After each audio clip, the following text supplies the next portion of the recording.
Magnanakaw. Palamunin na nga. Kinukupit mo pa ang pambili ko ng gamot. Singhal ni Aling Perla habang isinasaboy sa mukha ni Salve ang tira-tirang kanin. Habang ang matandang bilyonaryo na iniligtas niya ay nag-aagaw buhay sa ulan, si Salve ay pinandidirihan at itinataboy na parang aso. Wala siyang alam na ang kaisa-isang lalaking magtatanggol sana sa kanya ay siya ring dudurog sa natitira niyang dangal. Babangon ba siya o tuluyang magpapalamon sa pait ng tadhana? Ano ang halaga ng kabutihan sa mundong pinapatakbo ng kasakiman? Huwag kang magmalinis, Salve. Pinakain kita nung namatay sa gutom ang lola mong inututil. Tapos ngayon, nananakawin mo lang ang bigas ko para sa isang pulubing amoy lupa? Ang malupit na boses ni Aling Perla ay umalingaw-ngaw sa buong kainan, tumatagos sa bawat sulok na parang patalim. Dahan-dahang napaluhod si Salve sa maputik na sahig, nakayuko habang pinupulot ang mga butil ng kanin na walang awang isinaboy sa kanyang mukha. Ang mga butil na yon ay hindi ninakaw. Ito ang sarili niyang rasyon, ang kaisa-isang hapunang pinili, huwag kainin upang maibigay sa matandang pulubi na ilang araw nang nanginginig sa labas ng palengke. Sa ilalim ng malabong ilaw ng karinderya, ang kanyang mga kamay na puro kalyo at sugat dahil sa walang tigil na paghuhugas ng pinggan ay nanginginig. Bawat araw ng kanyang buhay, mula nang mamatay ang kanyang lola, ay inalay niya sa serbisyo kay Aling Perla, isang alipin ng tinatawag nilang utang na loob. Ngunit sa halip na pag-unawa, pang-aalipusta ang iginanti sa kanyang sakripisyo. Bukas na ang huling araw ng pagbabayad niya sa bangko para sa isinanglang bahay ng kanyang mga magulang, at ang trabahong ito ang tanging hibla ng pag-asa na pinanghahawakan niya. Isang matinding paninikip ang gumapang sa lalamunan ni Salve.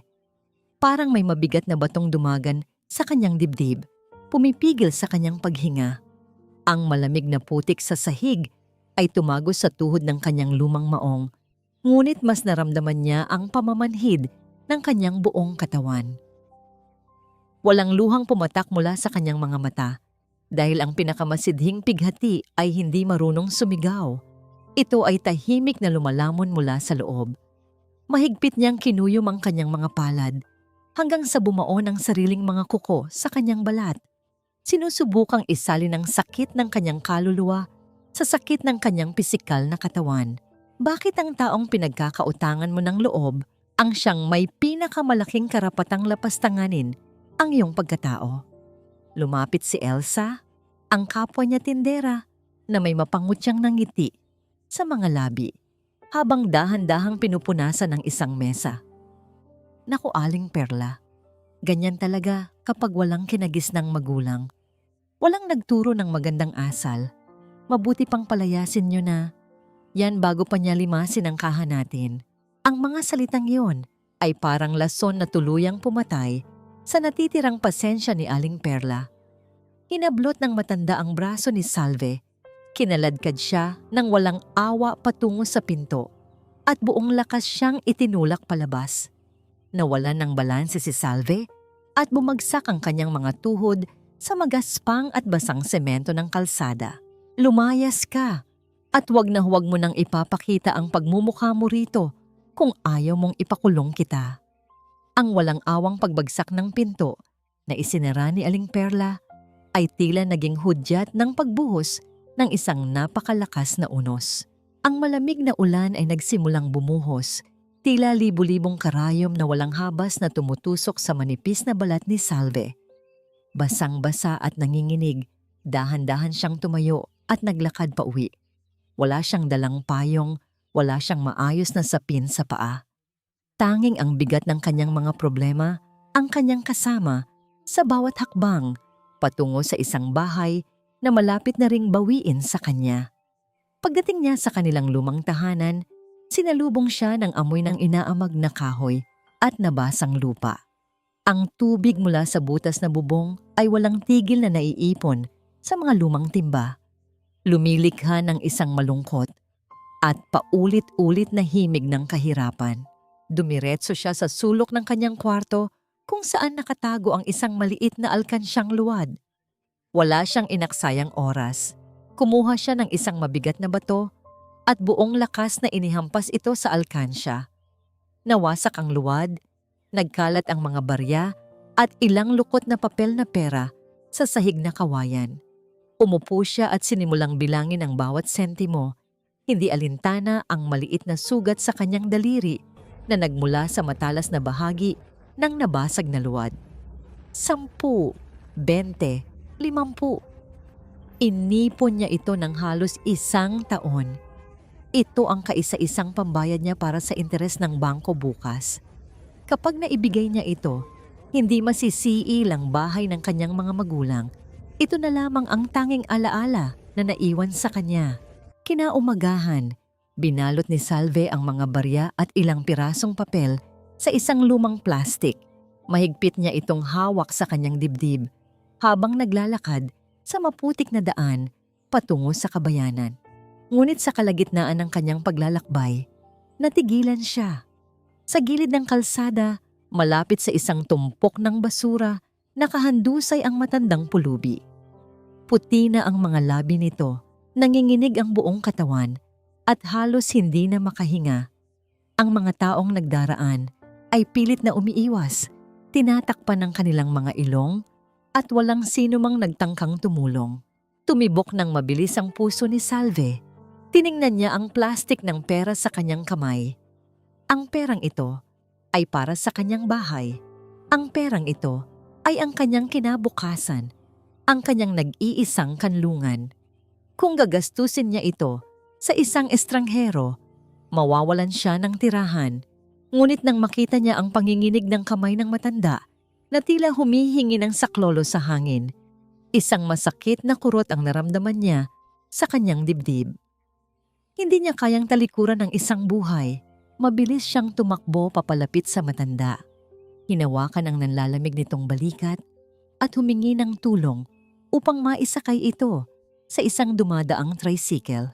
Sa loob ng isang maliit at siksikang ospital ng munisipyo, tahimik na nakatayo si Salve sa harap ng counter ng nurse. Ibinuhos niya ang laman ng plastik sa ibabaw ng salamin na mesa. Nagkalat ang mga barya. Tiningnan siya ng nurse nang may halong awa at pagkainis dahil sa dami ng barya na kailangang bilangin para sa paunang bayad sa emergency room. Habang nagbibilang ang nurse, nanginginig ang mga daliri ni Salve habang maingat niyang pinaplansa at iniuunat ang kaisa-isang lukot na papel na 20 pesos. Pinapahiran ang dumi nito gamit ang kanyang sariling damit bago tahimik na ipinatong sa ibabaw ng mga barya. Ito ang huling sentimo na mayroon siya sa mundo.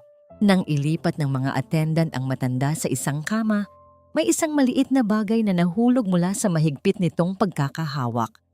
Gumulong ito sa sahig at huminto malapit sa paa ni Salve.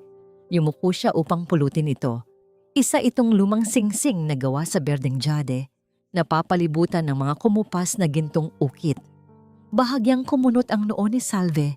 Nagtataka kung bakit may ganitong klaseng alahas ang isang pulubi. Ngunit hindi na siya nag-isip pa ng malalim. Maingat niyang ibinalik ang singsing sa bulsa ng punit-punit na polo ng matanda bago siya lumabas ng kwarto upang bigyan ng espasyo ang mga doktor.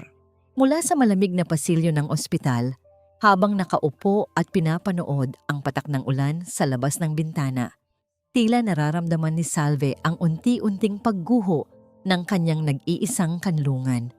Sa eksaktong mga oras na yon, sa harap ng kanyang lumang bahay sa kabilang dulo ng bayan, 2 lalaki na nakasuot ng formal na uniforme ng bangko ang tahimik na nagdikit ng isang malaking papel sa kahoy na pintuan. Ang ulan ay patuloy na bumubuhos. Unti-unting binabasa ang matingkad na pulang tinta na nakasulat sa papel. Isang malupit na paalala ng mundong walang awa sa mga taong pinipiling maging mabuti. Habang unti-unting nilulusaw ng ulan, ang pulang tinta sa pinto ng isang hamak na bahay sa Batangas, sa kabilang dulo ng mundo, sa loob ng nagliliwanag na mansyon ng mga Villamor sa Maynila, Ibang klase ng palabas ang kasalukuyang nagaganap. Ang mga luhang pumapatak sa harap ng mga nagkikislapang lente ng kamera ay kasing lamig at kasing peke ng mga matang pinanggalingan nito. Lolo, kung nasaan ka man ngayon, parang awa niyo na po sa mga kumuha sa kanya. Ibalik niyo na ang lolo ko. Matanda na siya at may sakit.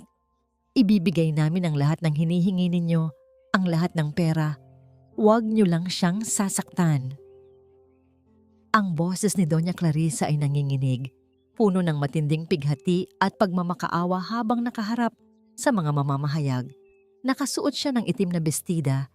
Ang kanyang buhok ay tila nagugulo sa labis na pag-aalala. Isang perpektong larawan ng isang apong nawawalan ng pag-asa. Ngunit kasabay ng pagpatay ng mga ilaw ng kamera at pag-alis ng huling tauhan ng media mula sa malawak na bulwagan, ang kaawa-awang anyo ni Clarissa ay tila isang maskarang biglaang nahulog. Mabilis niyang pinunasan ang kanyang mga pisngi gamit ang isang mamahaling panyo. Ang kanyang mga mata ay nag-aapoy sa inis habang umiiling. Inayos niya ang kanyang postura, itinaas ang kanyang baba at humarap sa kanyang personal na abogado na nakatayo sa isang madilim na sulok ng silid. Wala na ang nanginginig na boses.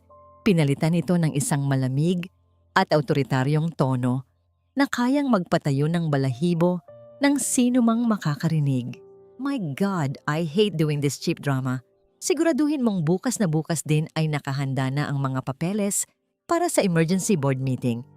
Habang wala ang matanda, kailangan ko nang makuha ang buong kapangyarihan bilang acting chairman ng Villamor Group. He is losing his mind anyway. Ibinabaon niya lang ang kumpanya natin sa mga walang kwentang charity projects na yan. I am just protecting our family's legacy. Bago pa man makasagot ang abogado, bumukas ang malaking pinto ng gawa sa matibay na kahoy na nara. Pumasok si Marlon Villamor. Nakasuot siya ng isang perpektong tabas na abuhing suit. Ang kanyang tindig ay tuwid at nag-uutos ng paggalang. Ngunit sa likod ng kanyang formal na anyo, bakas sa kanyang mga mata ang matinding pagod at walang tulog na paghahanap. Bilang apo ni Don Esteban at pinakamagaling na corporate lawyer ng kanilang imperyo, pasan niya ang buong bigat ng pangalan ng pamilya. Hawak niya ang isang manipis na brown envelope na naglalaman ng pinakabagong ulat mula sa kanyang mga pribadong investigador. Tita Clarissa, bungad ni Marlon. Ang kanyang boses ay malalim at seryoso. Ibinagsak niya ang envelope sa ibabaw ng glass table. Nakuha na natin ang huling signal ng cellphone ni Lolo bago ito tuluyang nawalan ng koneksyon. Nasa isang liblib na barangay siya sa Batangas. A very poor, rundown area. Ang hinala ng mga investigador ko, may mga lokal doon na nakakilala sa kanya at ngayon ay itinatago siya para humingi ng malaking ransom.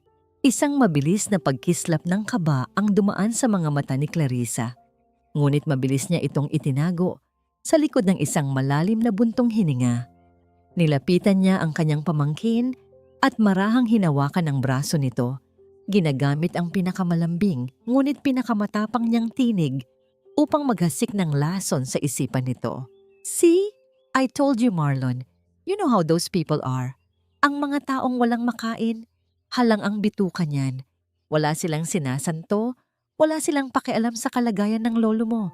Gagawin nila ang lahat. Gagamitin nila ang kahit na anong kasinungalingan para lang makahuthot ng pera sa atin. Humigpit ang hawak ni Clarissa sa braso ni Marlon. Idinidiin ang bawat salita upang bumaon ito sa isip ng binata. They are holding him hostage. Don't show them mercy. Huwag kang makikipag-areglo sa mga hampas lupang yan. Gamitin mo ang batas para durugin sila. Ipakulong mo sila at ipakita mo kung paano lumaban ang isang Villamor. Iuwi mo ang lolo mo. Tahimik na tumango si Marlon. Ang kanyang panga ay nagigiting sa labis na galit. Sa buong buhay niya bilang abogado, pinakadidiri niya ang mga taong gumagamit ng panlilinlang upang mang-abuso ng iba. Ang laso ng mga salita ni Clarissa ay mabilis na gumapang sa kanyang sistema. Bumubuo ng isang matibay na pader ng panghuhusga laban sa sinumang taong madadatnan niya sa Batangas. Kinuha niya muli ang envelope at nagpaalam upang ihanda ang kanyang pag-alis. Nang makalabas si Marlon, naiwang mag-isa si Clarissa sa kanyang marangyang opisina. Dahan-dahan siyang naglakad patungo sa isang lihim na drawer sa ilalim ng kanyang mesa. Mula rito, kinuha niya ang isang maliit na kahon na gawa sa pelus. Nang buksan niya ito, kumislap ang isang kakaibang gintong susi.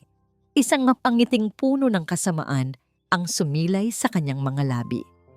Ito ang nag-iisang personal na susi ni Don Esteban para sa kanyang pribadong vault. Isang bagay na hindi kailanman ibinibigay ng matanda kahit kanino. Paano ito napunta sa mga kamay ni Clarissa bago pa man misteryosong mawala ang matanda? Ang lihim na ito ay ligtas na nakatago sa dilim ng kanyang pagkatao. Samantala, sa loob ng likurang upuan ng kanyang umaandar na sasakyan patungo sa probinsya, nakasandal si Marlon habang pinagmamasdan ang mga patak ng ulan sa bintana. Mula sa bulsa ng kanyang coat, inilabas niya ang isang luma at medyo lukot na litrato. Larawan ito ng isang batang Marlon na masayang nakasakay sa mga balikat ni Don Esteban. Pinadaanan niya ng hinlalaki ang nakangiting mukha ng kanyang lolo. Ang matanda ang nagturo sa kanya ng lahat, kung paano maging matatag, kung paano maging isang tunay na lalaki. Hindi niya hahayaang babuyin ng mga mukhang perang probinsyano ang dangal ng kanyang lolo. Itinago niya ang litrato malapit sa kanyang dibdib. Isang tahimik na sumpa na sisirain niya ang sinumang humadlang sa kanyang daan. Ilang oras ang lumipas, ang marangyang itim na sasakyan ay pumasok sa maputik at makipot na kalsada ng isang mahirap na bayan sa Batangas. Ang malalakas na hampas ng ulan ay patuloy na bumabaha sa mga lubak-lubak na daan. Huminto ang sasakyan sa tapat ng isang lumang gusali na halos tanggal na ang pintura, ang nag-iisang pampublikong ospital ng munisipyo. Kasabay ng pagbukas ng mabigat na pinto ng sasakyan, isang mamahaling itim na sapatos na yari sa pinakapinong katad ang unang lumabas, diretsong tumapak sa isang malalim na lawa ng maitim at malapot na putik. Ang maruming tubig ay tumalsik pa itaas, dumikit at nag-iwan ng pangit na mantsa sa laylayan ng kanyang perpektong plantsadong pantalon. Isyang matalim na titig ang ipinukol ni Marlon sa maliit na gusali sa kanyang harapan. Handang maningil, handang manira ng buhay nang hindi alam na ang taong ididiin niya sa putikan ay ang kaisa-isang naging tagapagligtas ng kanyang pamilya. Sa loob ng pinakamaliit at pinakalumang kwarto ng pampublikong ospital, ang hangin ay amoy kalawang at matapang na gamot. Ang tanging nagbibigay ng buhay sa tahimik na silid ay ang paulit-ulit at mabagal na tunog ng makinang nagbabantay sa pintig ng puso ng matandang si Don Esteban. Sa tabi ng kanyang kama, nakaupo si Salve. Maingat niyang hinihipan ang isang kutsara ng malabnaw na lugaw. Sinusubukang painitan ang nanlalamig na sikmura ng matandang wala pa ring malay.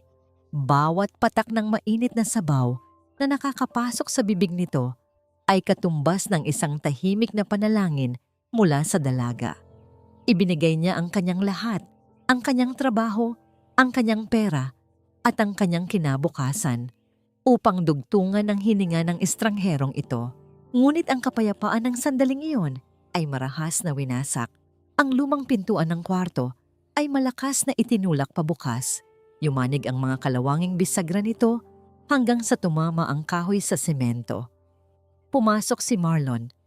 Ang kanyang presensya ay tila isang madilim na ulap na humigop sa natitirang hangin ng silid.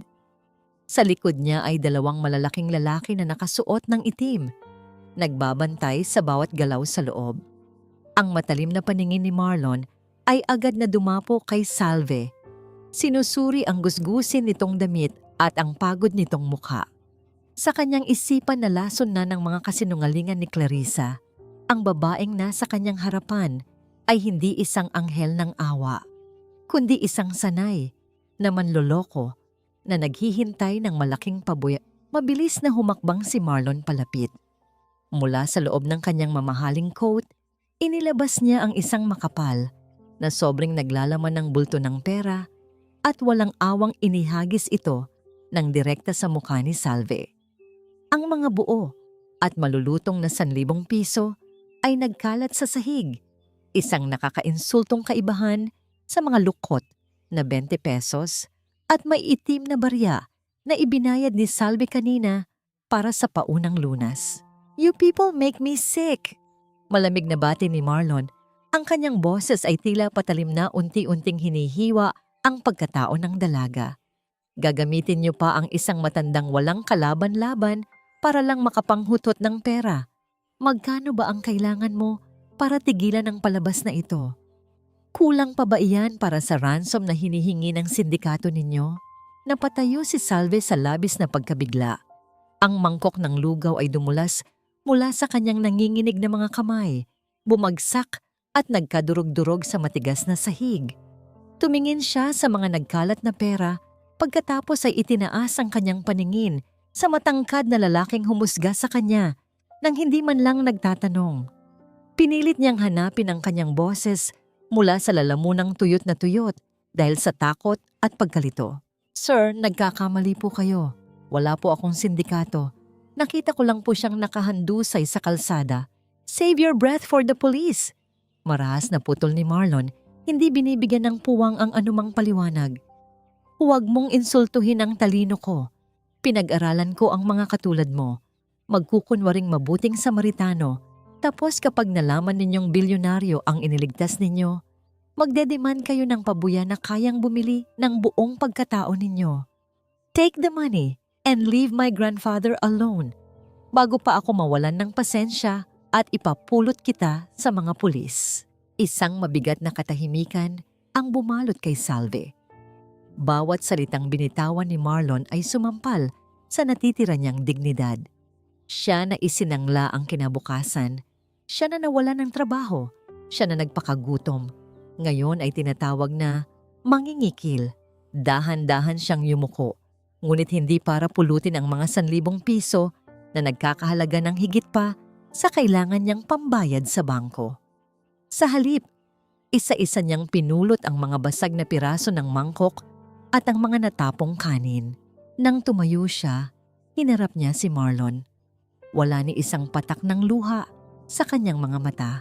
Sa halip, isang malalim at basyong titig ang ipinukol niya sa binata. Isang titig na puno ng matinding pagkabigo sa uring pinanggalingan ng lalaki. Ito ang tingin ng isang pusong wagas na nakakita sa pinakapangit na mukha ng kayamanan. "Hindi lahat ng bagay sa mundo ay nabibili ng pera mo, sir." Tahimik ngunit mariin na wika ni Salve. Ibinaba niya ang mga basag na piraso ng mangkok sa lamesa. "Maaari mong bawiin ang lolo mo, pero hindi mo pwedeng bawiin ang dangal ko.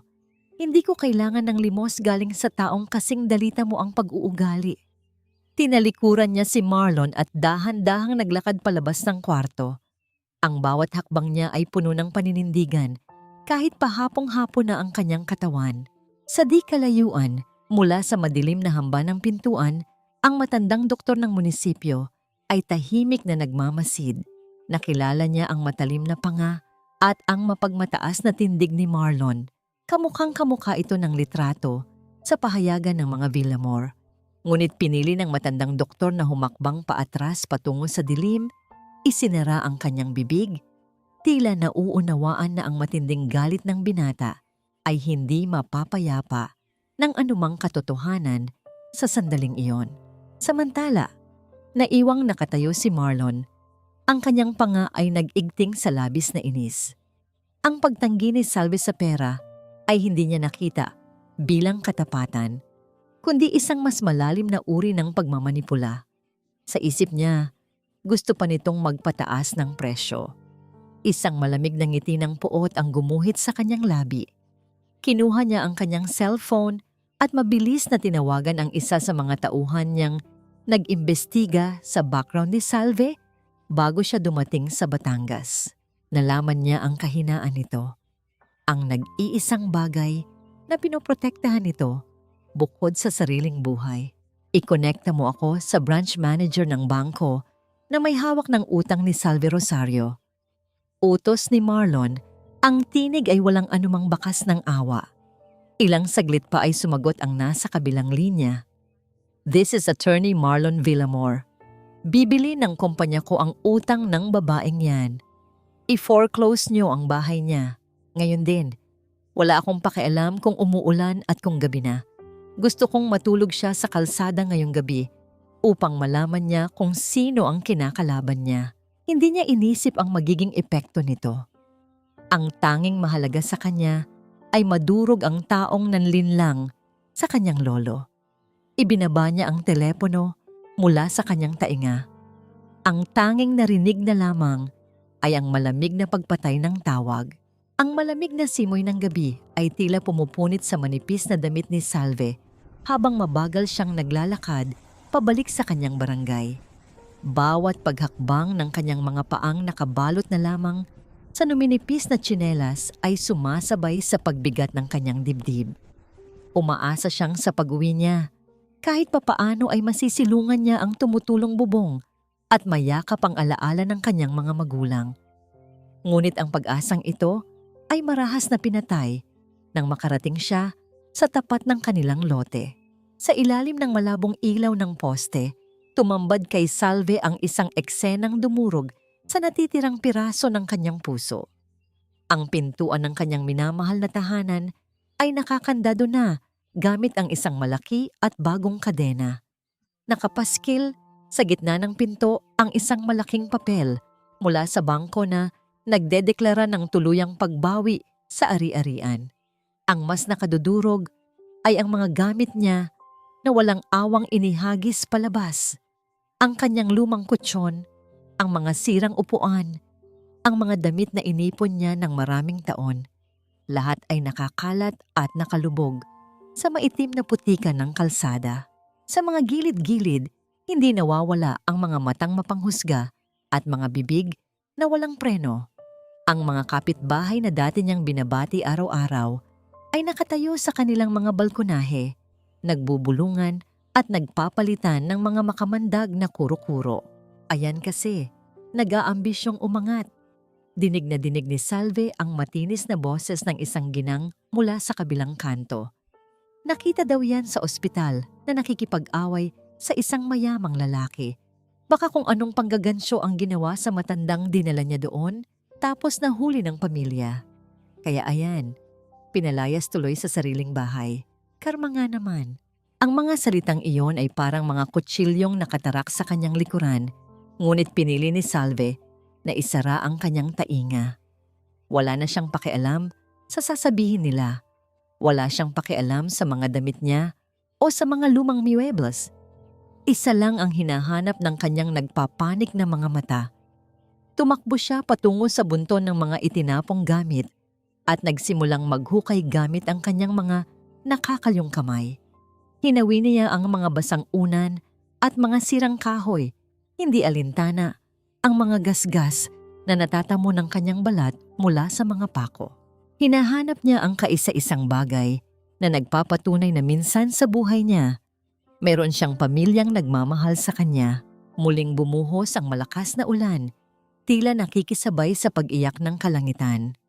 Basang-basa na ang kanyang buhok at ang putik ay kumapit na sa kanyang muka at mga braso, hanggang sa makapa niya ang isang pamilyar na kwadro sa ilalim ng isang basag na plorera.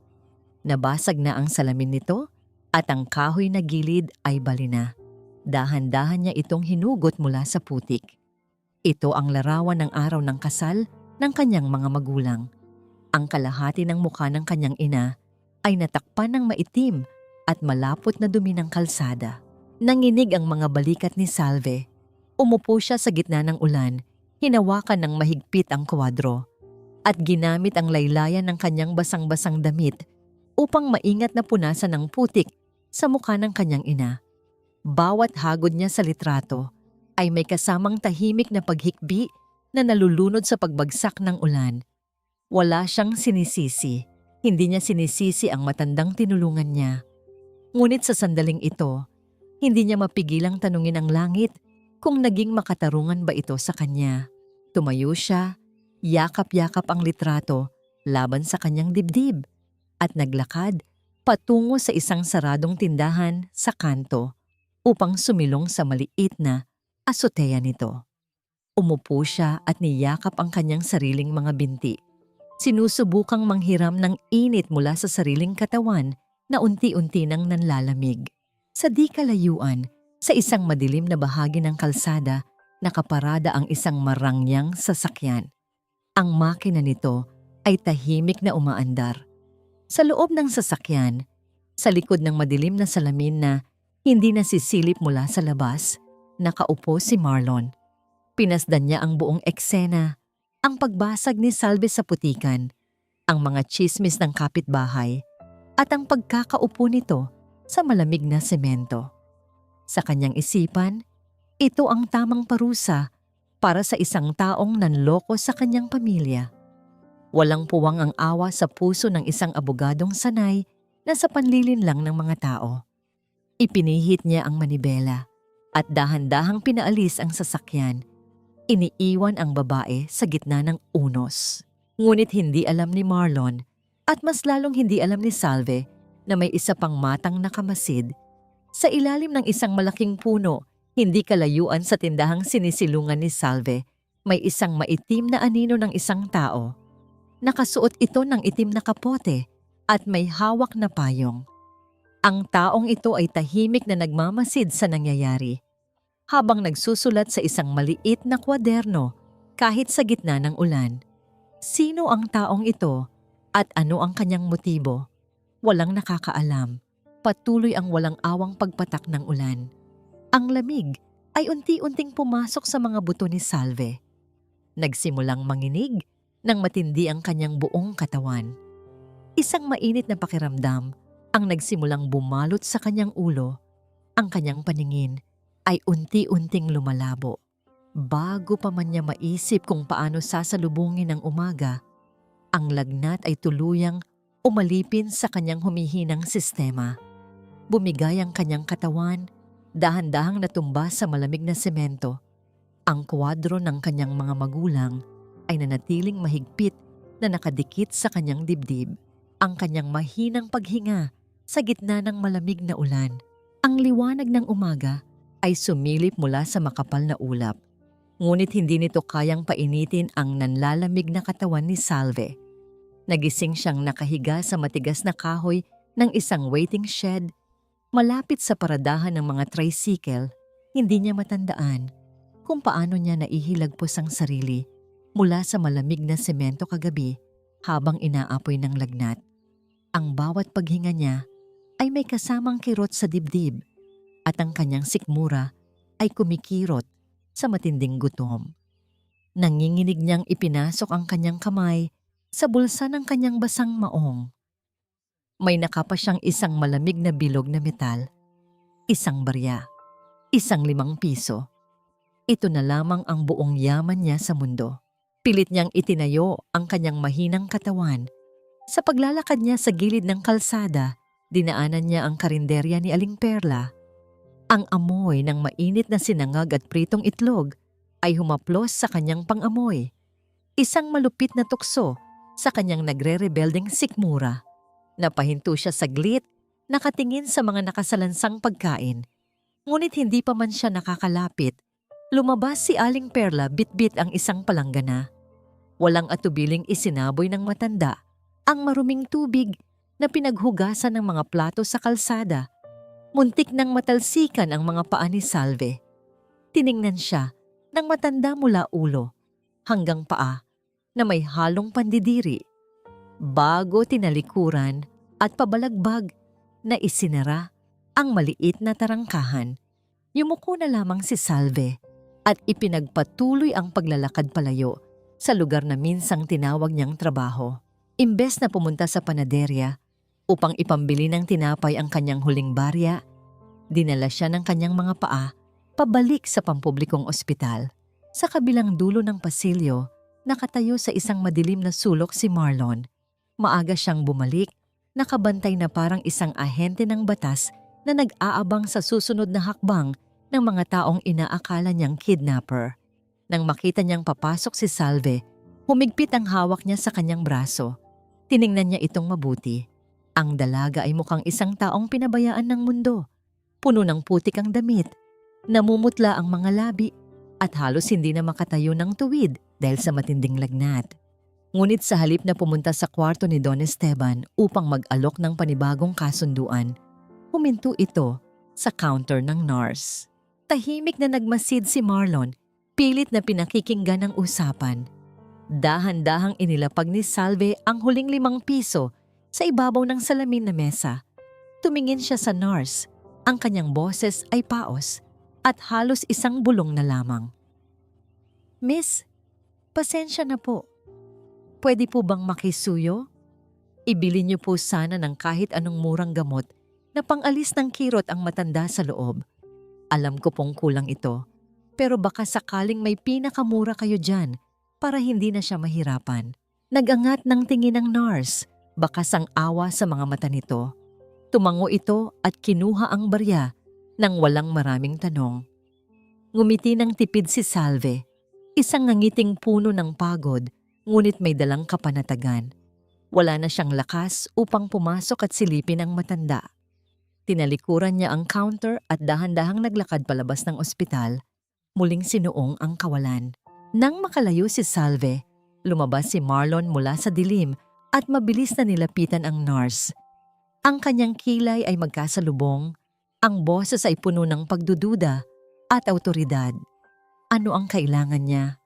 Humingi ba siya ng impormasyon tungkol sa pasyente? Nagdedemand ba siya ng pera?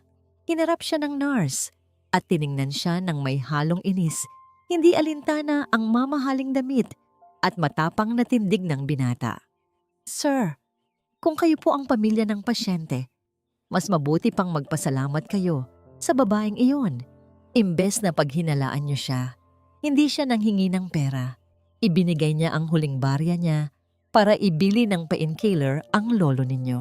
Napakunot ang noo ni Marlon, hindi matanggap ang narinig.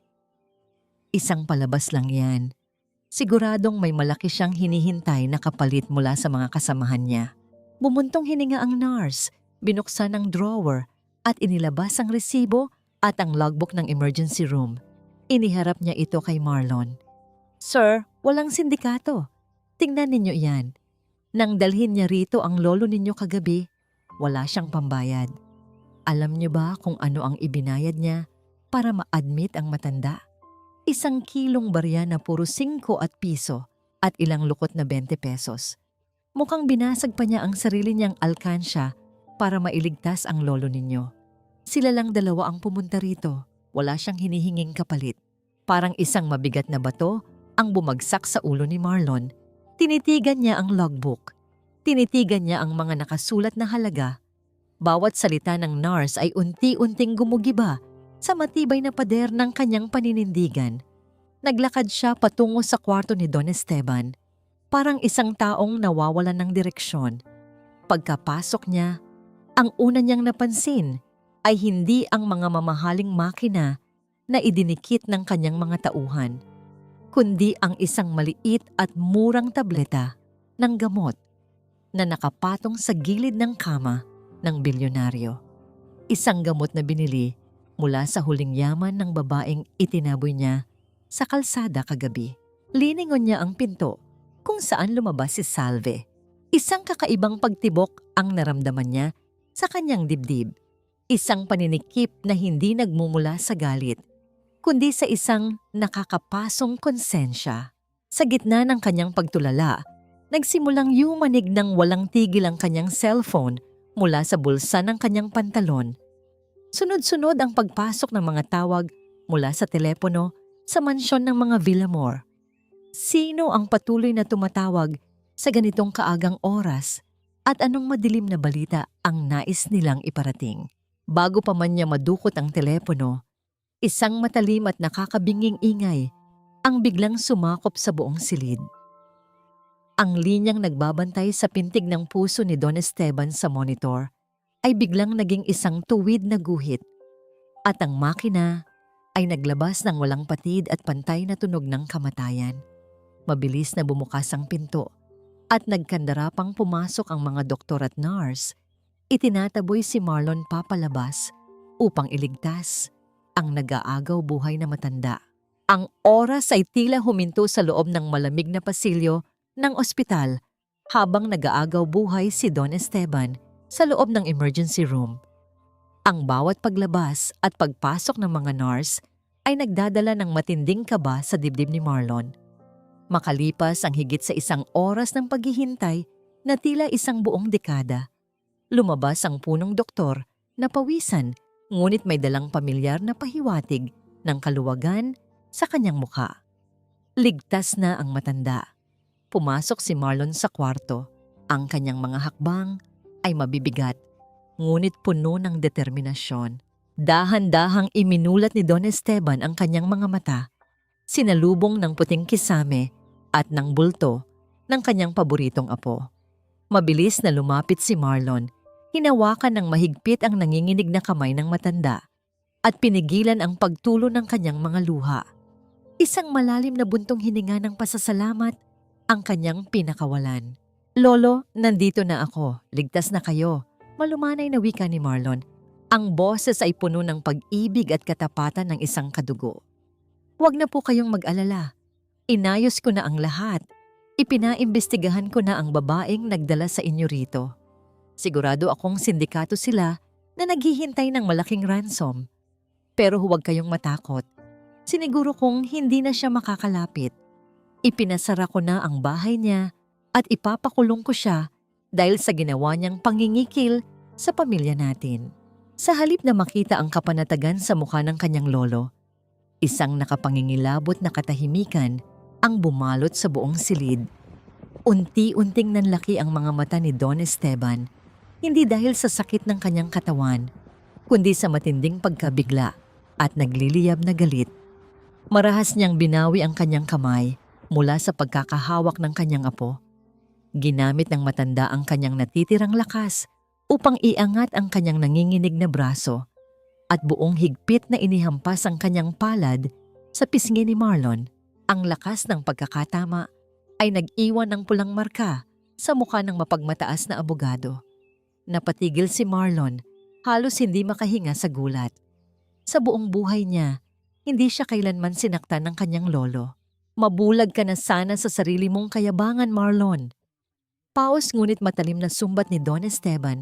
Ang bawat salita ay may kasamang pag-ubo na tila pumupunit sa kanyang lalamunan. "Ang babaeng tinawag mong sindikato, ang babaeng ipinagtabuyan mo, siya ang kaisa-isang taong nagturing sa akin na isang tao noong lahat ay nandidiri sa akin. Ibinigay niya ang natitira niyang pagkain, ibinenta niya ang sarili niyang kinabukasan para lang idugtong ang buhay ko. Habang ikaw, na nagmamalaking abogado, ay ginamit ang batas para durugin ang isang anghel." Napaatras si Marlon, tila unti-unting pinagbabagsakan ng langit. Nagsimulang manginig ang kanyang mga tuhod habang nakikinig sa mga revelasyon na naghuhubad sa katotohanan ng kanyang sariling pamilya. "Hindi ako kinidnap, Marlon. Tumakas ako." Patuloy ni Don Esteban habang pilit na humihinga ng malalim. "Tumakas ako dahil natuklasan kong ang mismong Tita Clarissa mo ay unti-unti akong nilalason gamit ang mga pampatulog upang palitawin na nawawala ako sa katinuan. Gusto niyang agawin ang buong kumpanya. Kaya ako nagtago sa pinakamahihirap na lugar, nagpanggap na isang pulubi upang makita kung sino ang may tunay na puso at para humanap ng paraan na mailantad ang kasamaan ni Clarissa nang hindi niya nakokontrol ang sitwasyon." Ang mundo ni Marlon ay tuluyang gumuho. Ang mga salita ni Clarissa sa mansyon, ang mga pag-iyak nito sa telebisyon, ang pag-uutos na durugin ang mga taong kumupkop sa lolo niya. Lahat ng ito ay isang malaking lason na kinain niya ng buo. At ang lason na ito ay inililuwan niya sa mukha ng isang inosenteng babae. Naiisip niya ang ginawa niya kay Salve. Ang paghagis niya ng salapi sa mukha nito. Ang utos niyang ipakandado ang bahay nito sa gitna ng unos. Ang pag-alis niya habang iniiwan ng babae na nakaupo sa malamig na semento, nakayakap sa isang lumang litrato. Diyos ko, anong ginawa ko? Ito ang katanungang paulit-ulit na sumisigaw sa utak ni Marlon.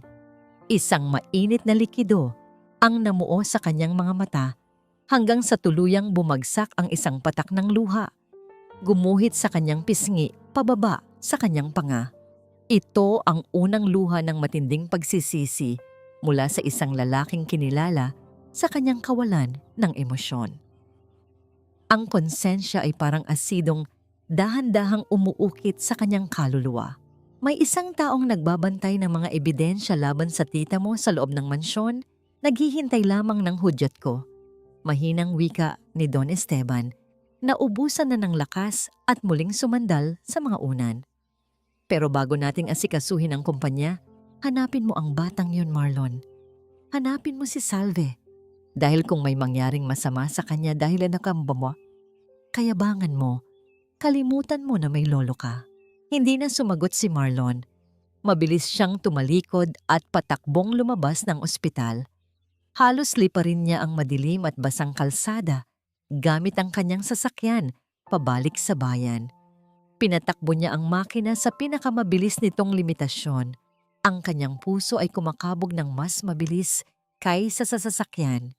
Iniisip niya ang huling lugar kung saan niya nakita ang dalaga na pilit bumabangon mula sa putikan.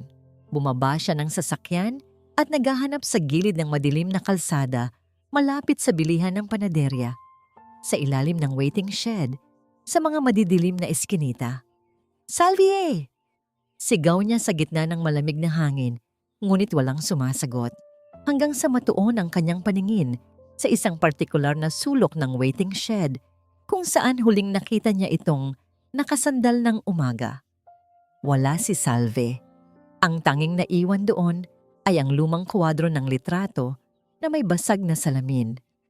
At nang ilawan niya ito, gamit ang kanyang cellphone, nanlamig ang buong katawan ni Marlon.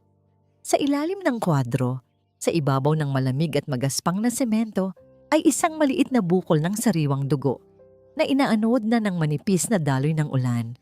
Dahan-dahan siyang lumuhod, nanginginig ang kanyang mga daliri nang hawakan niya ang pulang likido. Ang bakas ng dugo na unti-unting lumalabo sa dilim. Ang malamig na ulan ay tila nagiging asidong humahapdi sa balat ni Marlon habang nakatitig siya sa bakas ng dugo na unti-unting nilalamon ng dilim. Ang bawat patak ng tubig na tumatama sa semento ay tila paulit-ulit na sumbat sa kanyang konsensya. Hindi siya makaalis sa pagkakaluhod. Ang kanyang mga kamay na dati ay tanging mga mamahaling panulat at legal na dokumento lamang ang hawak, ngayon ay nabahiran ng dugo ng taong kanyang pinakainabuso. Ang paninikip ng kanyang dibdib ay hindi na dahil sa pagod, kundi dahil sa bigat ng katotohanang siya ang naging mitya ng trahedyang ito. Mabilis siyang tumayo at bumalik sa kanyang sasakyan. Pinasibat niya ang makina sa pinakamabilis nitong takbo. Nililibot ang bawat maliit na klinika at pampublikong pasilidad sa loob ng bayan. Bawat paghinto niya ay may kasamang panalangin na sana ay doon dinala ang dalaga. Ngunit sa bawat pintong kanyang binubuksan, tanging iling ng mga nurse at doktor ang kanyang natatanggap. Ang kawalan ng impormasyon ay tila isang dahan-dahang pagbitay sa kanyang pag-asa. Sa gitna ng kanyang paghahanap, dumaan siya sa tapat ng bahay ni Salve. Ang bahay na siya mismo ang nagpakandado. Huminto ang kanyang sasakyan at bumaba siya. Tiningnan niya ang malaking kadena na nakapulupot sa tarangkahan. Ang kanyang sariling lagda sa dokumento ng bangko ay tila nanunuya sa kanya sa ilalim ng liwanag ng kanyang cellphone. Nakita niya ang mga gamit ni Salve na nakabunton pa rin sa labas, basang-basa at pinababayaan sa putikan. Doon niya naramdaman ang tunay na kahulugan ng kanyang kapangyarihan. Isang kapangyarihang ginamit niya upang wasakin ang buhay ng isang taong walang kalaban-laban. Isang matandang babae mula sa kabilang bahay ang lumabas, nakasilong sa isang butas na payong. Tiningnan nito si Marlon nang may halong takot at pagkainis. "Kayo ba yung lalaking nagpaalis kay Salve?" Tanong ng matanda. Ang boses ay nanginginig sa lamig. "Nasaan siya?" Mabilis na tanong ni Marlon. Ang kanyang boses ay paos at puno ng pagmamakaawa. "Alam niyo ba kung nasaan siya?" Bumuntong hininga ang matanda at itinuro ang direksyon ng highway. May isang bata na muntik nang masagasaan ng truck kaninang madaling araw. Iniligtas ni Salve. Pero siya ang nahagip. Nakita ko siyang duguan pero pilit pa ring tumayo at lumayo para hindi na makakaistorbo. Ganyan ang batang yan. Ayaw maging pabigat kahit siya na ang nadudurog. Ang bawat salita ng matanda ay parang isang mitya na sumasabog sa loob ng utak ni Marlon. Iniligtas ni Salve ang isang bata habang siya ay abala sa pagpaplano kung paano ito lalong pahihirapan. Isang matinding pandidiri sa sarili ang bumalot sa kanya. Biglang tumunog ang kanyang cellphone. Ang pangalan ni Doña Clarissa ay kumikislap sa screen. Pinindot niya ang pagsagot, ngunit ang kanyang mukha ay wala ng bakas ng paggalang. "Marlon, nasaan ka na ba?" Bulyaw ni Clarissa mula sa kabilang linya. Ang boses ay puno ng pekeng pag-aalala. "Kailangan mong iuwi ang lolo mo rito sa Maynila ngayon din. Naghahanda na ang mga board members. Huwag mong sayangin ang oras sa mga basurang nahanap mo dyan sa probisya. Hayaan mo na ang mga pulis ang gumawa ng trabaho nila sa mga kidnapper na yan." "Tigil na, tita." Malamig na tugon ni Marlon. Ang kanyang boses ay tila yelong tumutusok. "Alam ko na ang lahat. Alam ko na kung bakit tumakas si lolo. At sisiguraduhin ko, sa oras na bumalik ako dyan, ikaw ang unang haharap sa batas na pilit mong ginagamit para sa kasakiman mo." Hindi na niya hinintay ang sagot ng kanyang tita at mabilis niyang pinatay ang tawag. Wala siyang pakialam sa kumpanya, sa pera o sa posisyon. Ang tanging mahalaga sa kanya sa sandaling iyon ay mahanap ang babaeng ang tanging kasalanan ay ang pagkakaroon ng napakabuting puso. Muli siyang sumakay sa sasakyan at nagmaneho patungo sa dulo ng bayan, sa isang lugar na puno ng mga bodega at maliliit na pagawan. Doon, sa isang gilid ng daan, nakita niya ang isang lumang gusali na may karatulang nagsasabing ito ay isang pagawaan ng gilabahan o laundry shop. Ang amoy ng mainit na sabon at kemikal ay humahalo sa amoy ng ulan. Dahan-dahan niyang itinulak ang pinto. Ang tunog ng mga makinang de kuryente na umiikot ay bumabalot sa buong silid. Sa isang sulok, sa gitna ng mga bundok ng puting kumot at usok ng plansa, nakita niya ang isang bonglong, isang babaeng nakayuko. Ang mga balikat ay tila bumibigay na sa bigat ng bawat paghinga. Ang kanyang buhok ay gulo-gulo at ang kanyang braso ay may nakabalot na maduming tela na may bakas ng natuyong dugo. Napahinto si Marlon sa may pintuan. Ang kanyang puso ay tila tumigil sa pagtibok. Ang lahat ng kanyang kayabangan, ang kanyang mga titulong pinaghirapan, at ang kanyang pangalan ay tila nawalan ng saysay sa harap ng babaeng ito na patuloy na lumalaban sa buhay kahit wala nang natira sa kanya. Samantala, sa labas ng tindahan, isang mahiwagang babae na nakasuot ng maayos na damit ngunit may bakas ng lungkot sa muka ang bumaba mula sa isang lumang tricycle. Hawak niya ang isang lumang sobre na may pangalan ng ina ni Salve. Tumingin siya sa paligid, tila may hinahanap na matagal nang nawala. Ang kanyang presensya ay tila isang bagong sinulid na tatahi sa nakaraan ni Salve na hindi pa nabubunyag. Ngunit sa loob ng laundry shop, tanging ang tunog ng mabigat na paghinga ni Salve ang naririnig. Dahan-dahang humakbang si Marlon palapit. Ang bawat yabag ng kanyang sapatos sa semento ay tila isang paghingi ng tawad na hindi alam kung paano sisimulan. Ang singaw ng mainit na tubig at ang amoy ng matapang na sabon ay bumabalot sa buong silid, tila isang makapal na hamog na nagpapalabo sa paningin. Sa gitna ng ingay ng mga umiikot na makina, Dahan-dahang humakbang si Marlon palapit sa bunglong na kanyang pinagmamasdan. Bawat yabag ng kanyang sapatos sa basang semento ay tila may kasamang bigat ng 1,000 pagsisisi. Huminto ang mundo ni Marlon nang sa wakas ay lumingon ang dalaga. Ang mukha ni Salve ay tila isang larawan ng hapis. Ang kanyang hininga ay mabigat at may kasamang mahinang tunog ng hirap. May nakabalot na puting tela sa kanyang noo na may bakas ng nanunuot na pula at ang kanyang braso ay may mga gasgas na tila hindi pa nahuhugasan ng maayos. Nang makita niya si Marlon, ang kanyang mga mata na dati ay puno ng kabutihan ay biglang napuno ng matinding takot at pag-aalangan. Mabilis siyang lumingon sa paligid, naghahanap ng matatakbuhan. Ang kanyang mga kamay ay mahigpit na nakakapit sa isang basang kumot na tila ginagawa niyang pananggalang.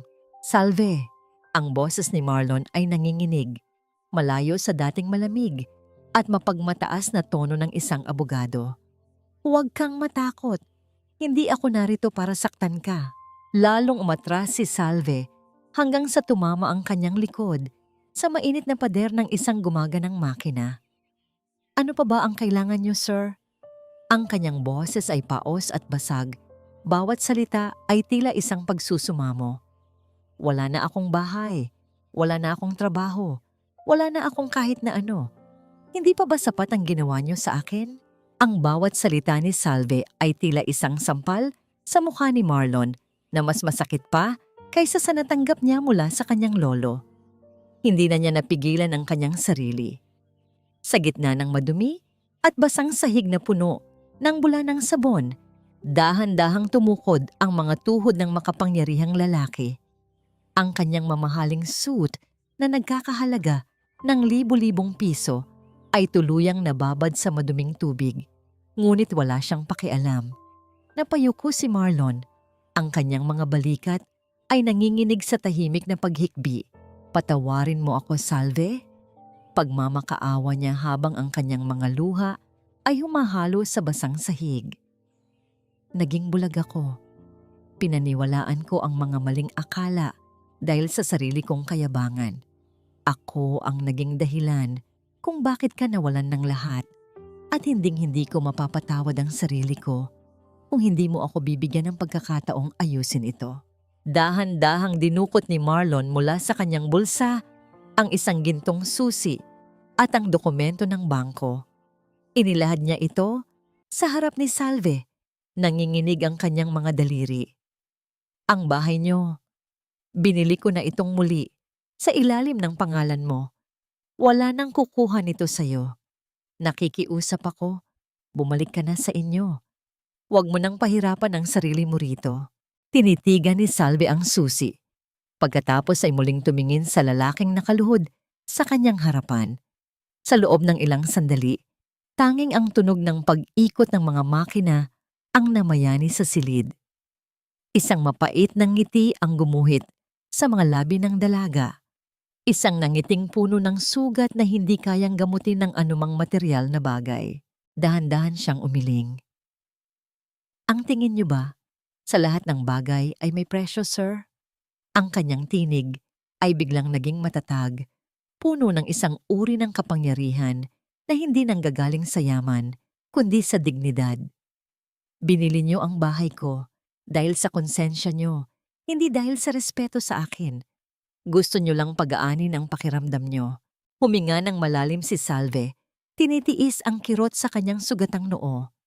Ang bahay ay pader at bubong lang, pero ang tiwala at dangal na dinurog niyo, hindi iyan maibabalik ng kahit anong susi. "Dangal na lang ang natira sa akin, sir. Huwag niyo na sanang subukang bilhin pati iyon." Iniwan ni Salve ang basang kumot sa sahig at dahan-dahang naglakad palabas ng laundry shop. Nilalagpasan ang nakaluhod na si Marlon nang hindi na muling tumitingin. Ang bawat hakbang niya ay tila isang deklarasyon ng kalayaan mula sa panlilibak ng mga mayayaman. Naiwang mag-isa si Marlon sa gitna ng basang semento. Ang kanyang mga palad ay nakasapo sa kanyang mukha habang patuloy ang pag-agos ng kanyang mga luha. Ngayon niya lang naramdaman ang tunay na kahulugan ng pagkatalo. Hindi sa korte, kundi sa harap ng isang babaeng walang-wala pero mas mayaman ang pagkatao kaysa sa kanya. Samantala, sa isang marangyang kwarto sa Maynila, ang katahimikan ay bumasag sa pamamagitan ng tunog ng nagliliyab na apoy sa fireplace. Nakatayo si Doña Clarissa. Ang kanyang muka ay maliwanag sa liwanag ng apoy. Hawak niya ang isang lumang papel na may mga selyo ng gobyerno. Ang orihinal na Diyusi ni Don Esteban na matagal nang hinahanap ng lahat. Isang nakapangingilabot ng ngiti ang sumilay sa kanyang mga labi. Dahan-dahan niyang inilapit ang dulo ng papel sa apoy. Pinanood niyang kainin ng apoy ang unang titik ng pangalan ng matanda, hanggang sa maging abo, ang huling pag-asa ng katarungan sa pamilya Villamor. Kung hindi mapupunta sa akin ang lahat, walang makikinabang nito. Lalo na ang isang hamak na probinsyana. Bulong niya sa hangin. Ngunit sa labas ng mansyon, ang misteryosong babaeng may hawak ng sobre ay kakaalis lang sa isang opisina ng imbestigador.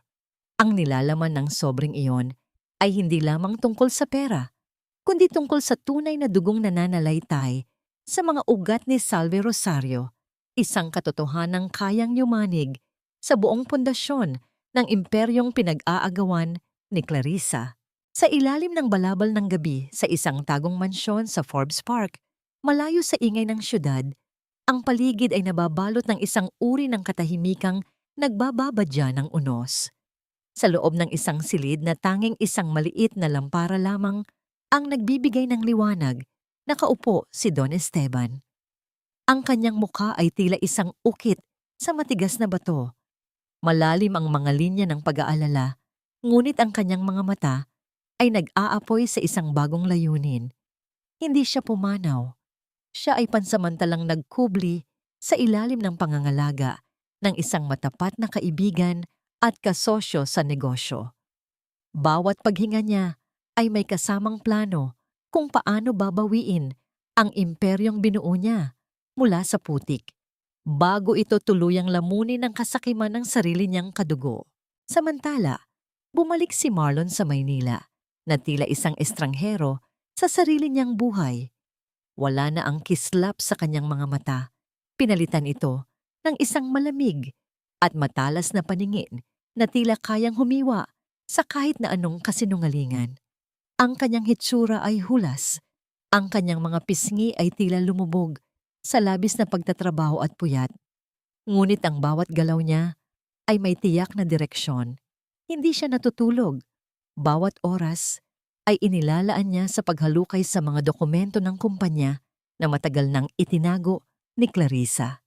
Sa pagitan ng mga baso ng mapait na kape, unti-unti niyang tinatahi ang mga ebidensya ng paglalaban ng pera at paglustay ng pondo na ginawa ng kanyang tita sa loob ng maraming taon. Ang bawat natutuklasan niyang katiwalian ay tila isang lason na lalong nagpapatatag sa kanyang determinasyong maghiganti. Hindi para sa sarili, kundi para sa babaeng dinurog niya sa Batangas. Isang hapon, habang abala si Marlon sa kanyang opisina, bumukas ang pinto at pumasok si Doña Clarissa. Nakasuot ito ng isang mamahaling puting bestida, tila isang anghel na walang malay sa dilim ng kanyang pagkatao. Lumapit siya kay Marlon at marahang hinaplos ang balikat ng binata. Ang kanyang boses ay puno ng pagkukunwari at pekeng pag-aalala. "I'm so glad you're finally home, Marlon. You look so tired, Iha. Huwag mo nang masyadong isipin ang mga nangyari sa probinsya. That girl was a gold digger, a nightmare for our family. Mabuti na lang at natapos na ang gulo."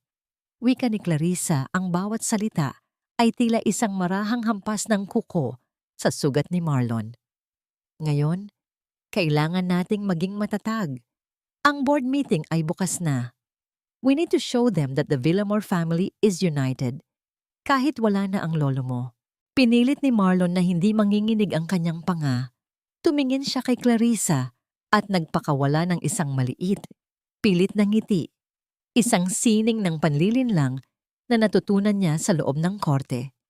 "You're right, tita. I realized I was just wasting my time there. I'm back now, And I will support you 100% sa meeting bukas. Gusto ko lang siguraduhin na maayos ang lahat bago tayo humarap sa mga stockholders. Ang kislap ng tagumpay sa mga mata ni Clarissa ay hindi nakatakas kay Marlon. Sa hinala ng tita na nakuha na niya muli ang katapatan ng binata, lalong naging kampante ang kilos nito. Sa isang pagkakataon na lumabas si Clarissa upang sagutin ang isang tawag, mabilis na kumilos si Marlon. Ginamit niya ang bawat segundo upang makuha ang mga huling digit ng code sa pribadong vault ni Clarissa na kanina pa niya tinitignan mula sa refleksyon ng salamin. Ang mahinang tunog ng pag-ikot ng dial ng vault ay naglabas ng isang banayad na tunog ng mekanismo. Hudyat na ang lahat ng mga lihim na dokumento ng tita ay bukas na sa kanyang mga kamay. Sa kabilang banda, sa ilalim ng mainit na sikat ng araw sa Batangas, nakaupo si Salve sa harap ng kanyang maliit na lamesa sa pinagtatrabahuhang laundry shop. Habang pinupunasan niya ang pawis sa kanyang noo, lumapit ang isang batang lalaki at inabutan siya ng isang puting sobre. Walang nakasulat na pangalan ng nagpadala, ngunit sa likod nito ay may isang selyo na gawa sa tuyong dahon ng mangga, isang simbolo na tila may malalim na koneksyon sa kanyang pagkabata. Dahan-dahan niyang binuksan ang sobre. Ang nilalaman nito ay isang formal na imbitasyon para sa gaganaping taunang pagpupulong ng mga opisyal ng Villamor Group sa Maynila. Kasama sa sulat ang isang maikling mensahe na nakasulat sa magandang sulat kamay. Ang katarungan ay hindi lamang para sa mga mayayaman. Dumating ka at bawiin ang nararapat sa iyo. Nanginig ang mga kamay ni Salve habang hawak ang sulat. Bakit siya iniimbitahan sa gayong kalaking pagtitipon? Sino ang nagpadala nito? Ang bawat katanungan ay tila isang pintong bumubukas sa isang mundong akala niya ay tapos na. Tumingin siya sa malayo, sa direksyon ng kalsadang patungo sa Maynila. Ang takot sa kanyang puso ay unti-unting napapalitan ng isang kakaibang lakas. Bumalik ang eksena sa Maynila, sa loob ng malawak na conference room ng Villamor Building. Ang mga dambuhalang bintana ay nagpapakita ng naglalakihang mga gusali. Ngunit ang tensyon sa loob ay mas matayog pa sa anumang skyscraper. Isa-isang dumating ang mga stockholders, ang bawat isa ay may dalang kani-kaniyang agenda. Sa gitna ng mahabang lamesa, nakaupo si Clarissa, handang ideklara ang kanyang sarili bilang bagong reyna ng kumpanya. Tumayo ang chairman ng board. Hawak ang isang kahoy na pamukpok na ginagamit sa pagbubukas ng pagtitipon. Ang mahina at maingat na paghampas nito sa ibabaw ng lamesa ay nagbigay ng isang formal na tunog na tila hudyat ng simula ng isang giyera. Ang espesyal na pagpupulong ng board ay opisyal na nating sisimulan, wika ng matanda.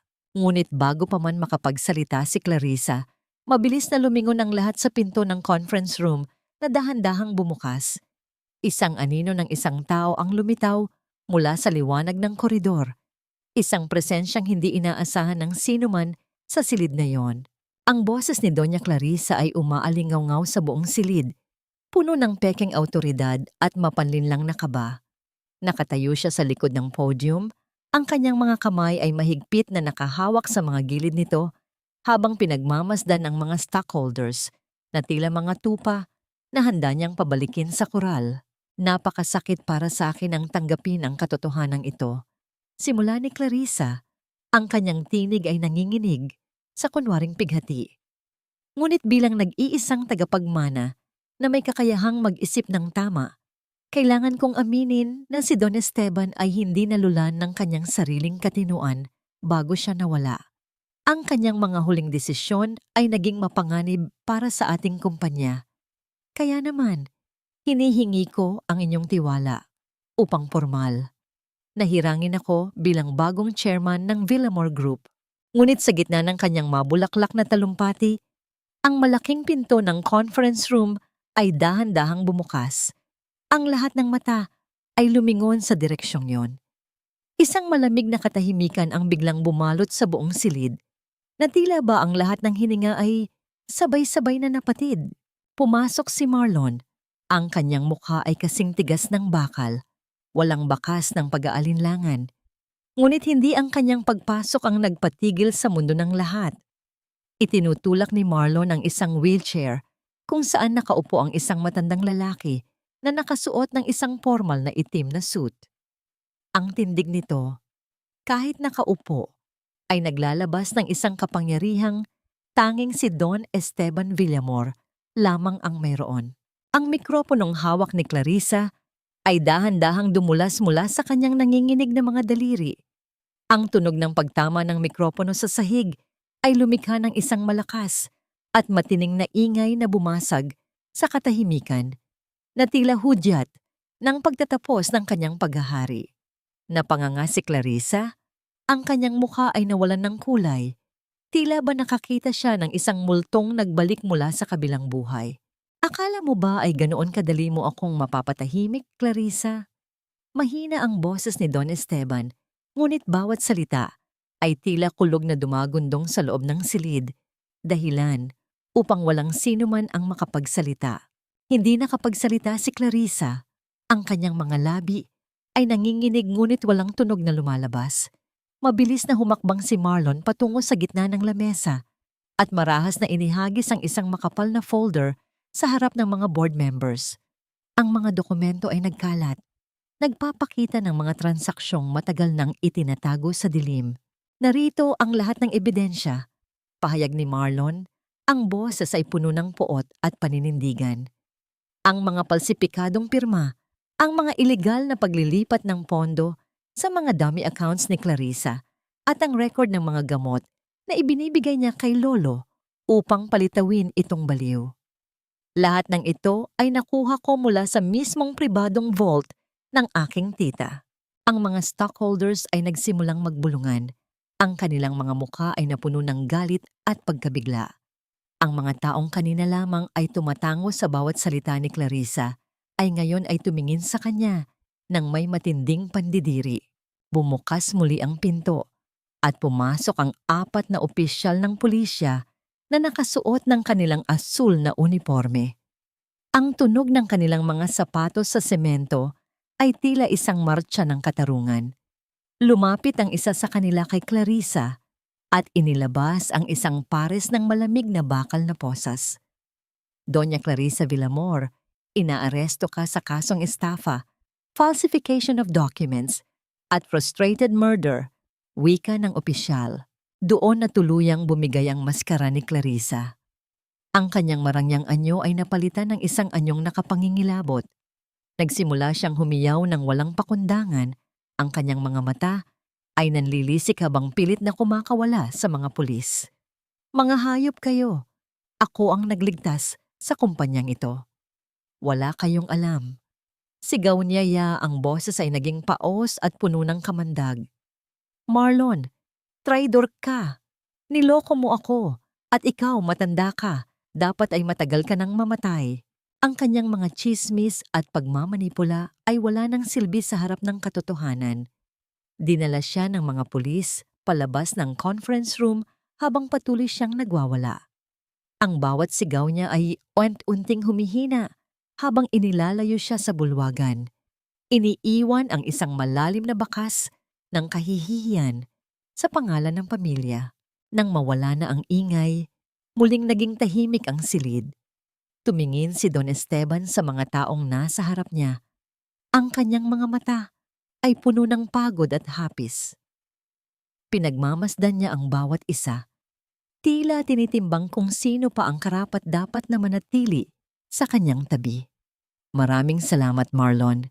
Mahinang wika ng matanda habang nakatingin sa kanyang apo. Ngunit ang paningin ni Don Esteban ay dumiretso sa pintuan ng silya. Tila may hinihintay na isa pang tao na maglalakas loob na pumasok. Sa labas ng gusali, sa gitna ng naglalakihang mga poste ng Villamor Group, nakatayo ang isang babaeng nakasuot ng isang simpleng asul na bestida. Hawak niya ang imbitasyong may selyo ng dahon ng mangga. Ang kanyang puso ay kumakabog ng mabilis, hindi dahil sa takot, kundi dahil sa kaalamang ang mundong ito na dati ay nagtaboy sa kanya, ay ngayon ay muli niyang haharapin sa isang paraang hindi inaasahan ng sinuman. Don Esteban mula sa loob ng silid ay lumingon muli sa mga board members. Isang matalim na desisyon ang nabuo sa kanyang isip. Ang katarungan ay hindi pa natatapos sa pagkakakulong ni Clarissa. May isa pa akong mahalagang anunsyo, wika ni Don Esteban, na nagpatahimik muli sa lahat. Tungkol sa tunay na magmamana ng aking posisyon at ng lahat ng aking ari-arian.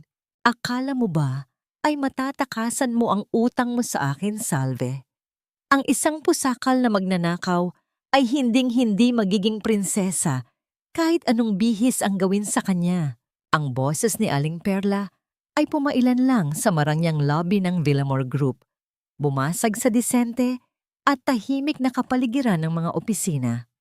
Nakatayo siya doon, nakasuot ng kanyang pinakamagandang duster na may mga bulaklak, ngunit ang kanyang mukha ay puno ng dumi ng kalsada at pawis mula sa mahabang biyahe. Hawak niya ang ilang lumang litrato ni Salve na kuha sa karinderya, mga larawang balak niyang gamitin upang ipahiya ang dalaga sa harap ng mga bagong kakilala nito. Ang kanyang mga mata ay nanlilisik sa kasakiman, umaasang makakakuha siya ng malaking halaga kapalit ng kanyang katahimikan. Ngunit ang bawat salitang binitawan niya ay tila tumama sa isang pader ng yelo nang humarap sa kanya si Marlon. Ang binata ay hindi na ang abogadong puno ng puot na nakilala ni Perla sa Batangas. Ngayon, ang kanyang mga mata ay malamig at puno ng pag-uyam habang tinitingnan ang matandang babaeng minsan ay naging mitya ng pagdurusa ni Salve. Tapos na ang pananakot mo, Aling Perla. Ang boses ni Marlon ay mababa, ngunit puno ng awtoridad, na nagpatahimik sa buong paligid. Ang utang na loob na paulit-ulit mong ibinabato kay Salve ay matagal na niyang nabayaran sa bawat patak ng pawis at luha na kinuha mo sa kanya. Kung iniisip mong makakakuha ka ng kahit isang sentimo rito gamit ang panlilinlang, nagkakamali ka. Ang mga litratong yan? Sige, ipakita mo. Ipakita mo sa buong mundo kung paano mo pinagtrabaho ang isang batang miltong mamatay sa gutom habang ikaw ay nagpapakasasa sa kanyang pagod. Napaurong si Perla. Ang kanyang mga labi ay nanginig nang marinig ang banta ng tuntunin ng batas mula sa isang batikang abogado. Ngunit bago pa man siya makasagot, ang kanyang lumang cellphone sa bulsa ay nagsimulang tumunog ng walang tigil. Ang tunog ng kaba sa kabilang linya ay sapat na upang marinig ng lahat ng nakatayo sa malapit. Aling Perla!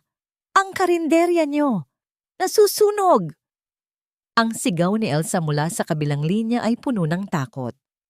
Naiwan kong bukas ang kalan. Mabilis na kumalat ang apoy.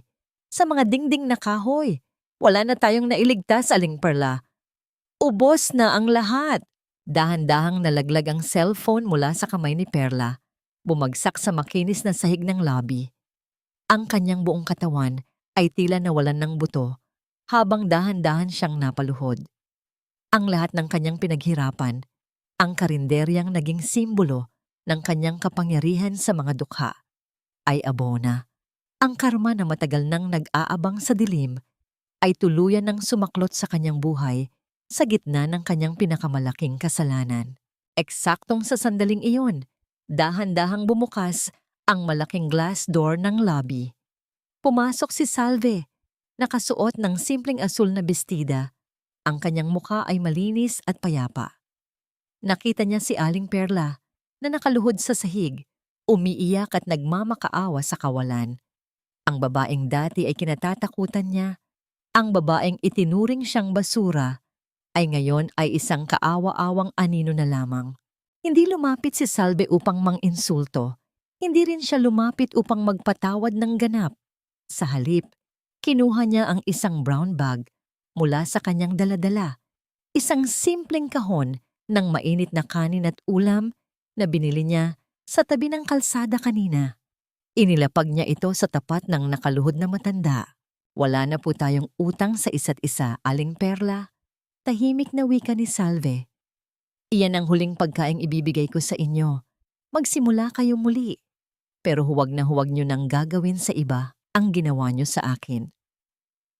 Tumalikod si Salve at sinalubong ang mga mata ni Marlon.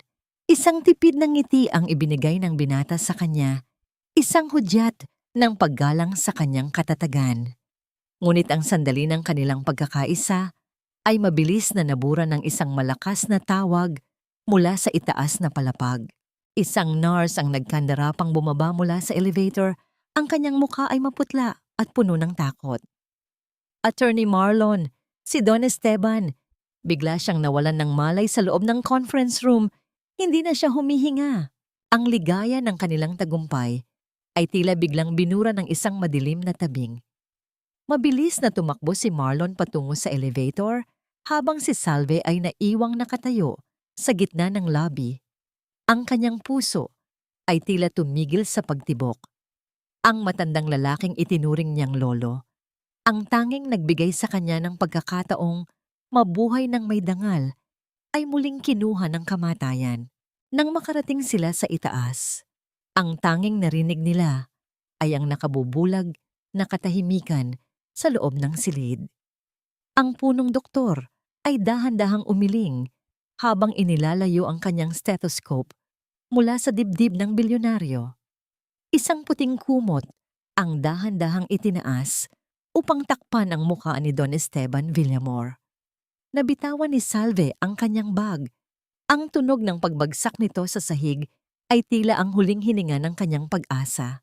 Ang bawat hakbang patungo sa huling hantungan ni Don Esteban ay tila isang pagtimbang sa lahat ng kanyang naiwang alaala.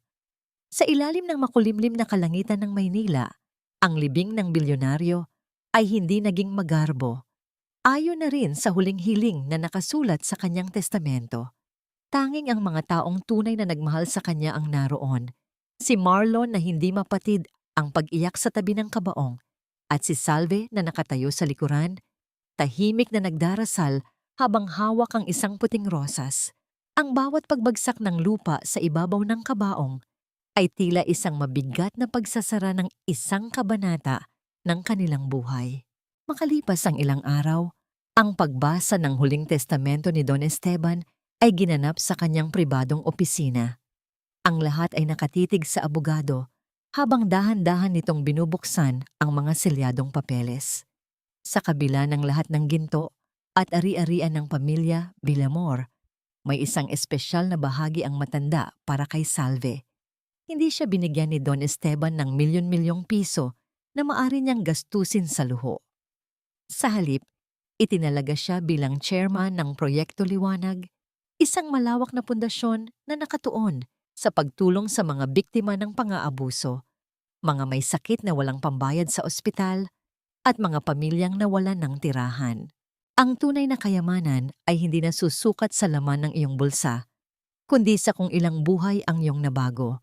Ang huling mensahe ni Don Esteban na binasa ng abogado.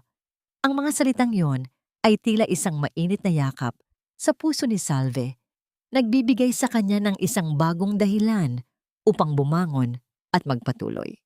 Sa kabilang banda, si Marlon ay gumawa ng isang desisyong nagpagulat sa lahat. Nagbitiw siya sa kanyang posisyon sa prestihiyosong law firm ng pamilya.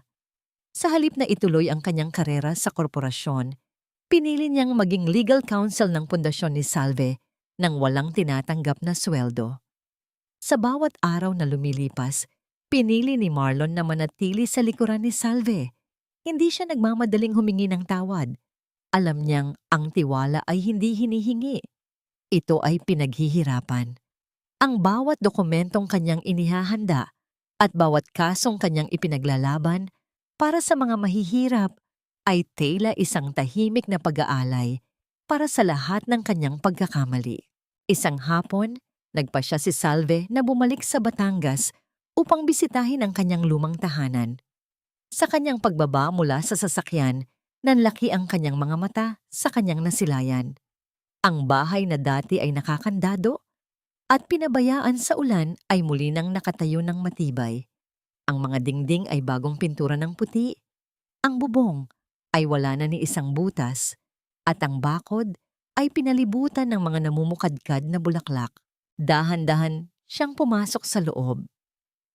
Ang amoy ng sariwang kahoy at bagong linis na sahig ay sumalubong sa kanya. Ngunit ang mas nagpatigil sa kanyang paghinga ay ang pagpunta niya sa likod ng bahay. Doon, sa ilalim ng malaking puno ng mangga na itinanim ng kanyang ama, nakita niya si Marlon. Ang binata ay hindi na ang makisig na abogadong nakasuot ng suit. Nakasuot lamang siya ng isang simpleng t-shirt na puno ng dumi at pawis. May hawak na martilyo at pako, habang inaayos ang isang maliit na upuang kahoy sa ilalim ng puno. Napatingin si Salve sa mga kamay ni Marlon. Ang mga daliring dati ay makinis at tanging bulpen lamang ang hawak ay ngayon ay puno ng mga kalyo, sugat at itim na dumi mula sa pagtatrabaho. Napagtanto ni Salve na si Marlon mismo ang nagkumpuni ng kanyang bahay sa loob ng nakalipas na mga buwan, sa gitna ng init at ulan, nang walang sinasabihan. "Bakit mo ginagawa ito, Marlon?" Mahinang tanong ni Salve habang naglalakad palapit. Napahinto si Marlon at dahan-dahang lumingon. Isang pagod ngunit tapat na ngiti ang sumilay sa kanyang mga labi. "Gusto ko lang siguraduhin na kapag handa ka na, meron kang uuwian na hindi tumutulo ang bubong." Tugon niya, ang boses ay puno ng kapakumbabaan. "Hindi ito pambabayad sa nagawa ko, Salve. Ito ay pangako na hinding-hindi ko nahahayaang mabasa ka muli ng ulan." Isang malalim na emosyon ang gumapang sa dibdib ni Salve. Tiningnan niya ang puno ng mangga, ang bahay, at ang lalaking nasa harap niya. Ang bawat sugat sa kamay ni Marlon ay tila isang hakbang patungo sa paghilom ng kanyang sariling puso. Hindi man agad nawala ang lahat ng sakit, nararamdaman ni Salve ang unti-unting pagtunaw ng yelo na bumabalot sa kanyang damdamin. Sa di kalayuan, sa gilid ng kalsada, muling lumitaw ang misteryosong babaeng may hawak ng sobre. Pinagmasdan niya ang dalawa mula sa malayo, isang matamis na ngangiti ang gumuhit sa kanyang mga labi. Dahan-dahan niyang binuksan ang sobre at inilabas ang isang lumang dokumento ng kapanganakan. Ang dokumentong nagpapatunay na ang ina ni Salve ay ang matagal nang nawawalang kapatid ng asawa ni Don Esteban. Ang dugong nananalaytay sa mga ugat ni Salve ay kasing asul ng dugong Villamor, ngunit para sa babae, sapat na ang makitang masaya na ang dalaga. Hindi na niya kailangang ibunyag ang lihim na yon ngayon. Marahan niyang ibinalik ang sobre sa kanyang bag at dahan-dahang lumakad palayo. Iniiwan ang dalawa sa ilalim ng payapang sikat ng araw. Tumingin si Salve sa langit. Tila nararamdaman ang pagbati ni Don Esteban mula sa kabilang buhay. Ang mga hakbang patungo sa isa't isa ay maaaring mabagal, ngunit sa bawat segundong lumilipas, ang distansya sa pagitan ng kanilang mga puso ay unti-unti nang naglalaho. Ang sikat ng araw ay nagsisimulang humalik sa mga luntiang palaya ng Batangas. Ngunit ang kapayapaan ng umagang iyon ay nababalot ng isang hindi maipaliwanag na bigat. Si Salve ay abala sa pag-aayos ng mga sako ng bigas sa likod ng isang truck para sa Proyekto Liwanag. Ang kanyang bawat galaw ay puno ng sigasig. Ang kanyang mukha ay maliwanag sa layuning makatulong sa mga taong tulad niya ay dumaan din sa hirap. Sa kanyang tabi, ang ilang mga voluntaryo ay masayang nag-uusap. Hindi alam na may panganib na nag-aabang sa susunod na kanto ng liblib na kalsadang kanilang tatahakin. Habang bumabaybay ang truck sa isang makipot at madamong daan patungo sa isang malayo at mahirap na barangay, biglang may isang lumang van na humarang sa kanilang dadaan. Ang tunog ng pagkaskas ng mga gulong sa tuyong lupa ay lumikha ng isang makapal na alikabok na tumakip sa paningin ng driver na pilitang huminto ang truck. Mula sa van, bumaba ang 5 kalalakihan na may mga takip sa muka at may hawak na mga bakal at patalim. Ang kanilang mga tindig ay puno ng masamang intensyon, mga tauhang binayaran ng mga taong naging tapat kay Doña Clarissa na hanggang ngayon ay nais pa ring maghiganti. "Bumaba kayo dyan!" Ang sigaw ng isa sa mga lalaki Ang boses ay magaspang at puno ng pananakot. Sa loob ng truck, ang mga boluntaryo ay nagsimulang manginig sa takot. Ngunit si Salve ay nanatiling kalmado. Dahan-dahan siyang bumaba mula sa sasakyan, itinaas ang kanyang baba at hinarap ang mga lalaking nais humarang sa kanilang misyon. Ang kanyang mga mata ay hindi kakikitaan ng pangamba. Ang taong dumaan na sa pinakamatinding unos ay wala ng puwang para sa takot. Ano ang kailangan nyo? Tanong ni Salve. Ang kanyang boses ay matatag at walang panginginig. Ang mga pagkain na ito ay para sa mga pamilyang nagugutom. Kung pera ang kailangan nyo, wala kayong makukuha rito. Huwag kang magmatapang, babae. Sagot ng isa sa mga lalaki habang papalapit sa kanya, iwinawas-siwas ang hawak na patalim. Masyado kang naging pabida. Panahon na para matuto ka ng leksyon. Ngunit bago pa man makalapit ang lalaki kay Salve, isang mabilis na anino ang sumulpot mula sa likuran ng truck.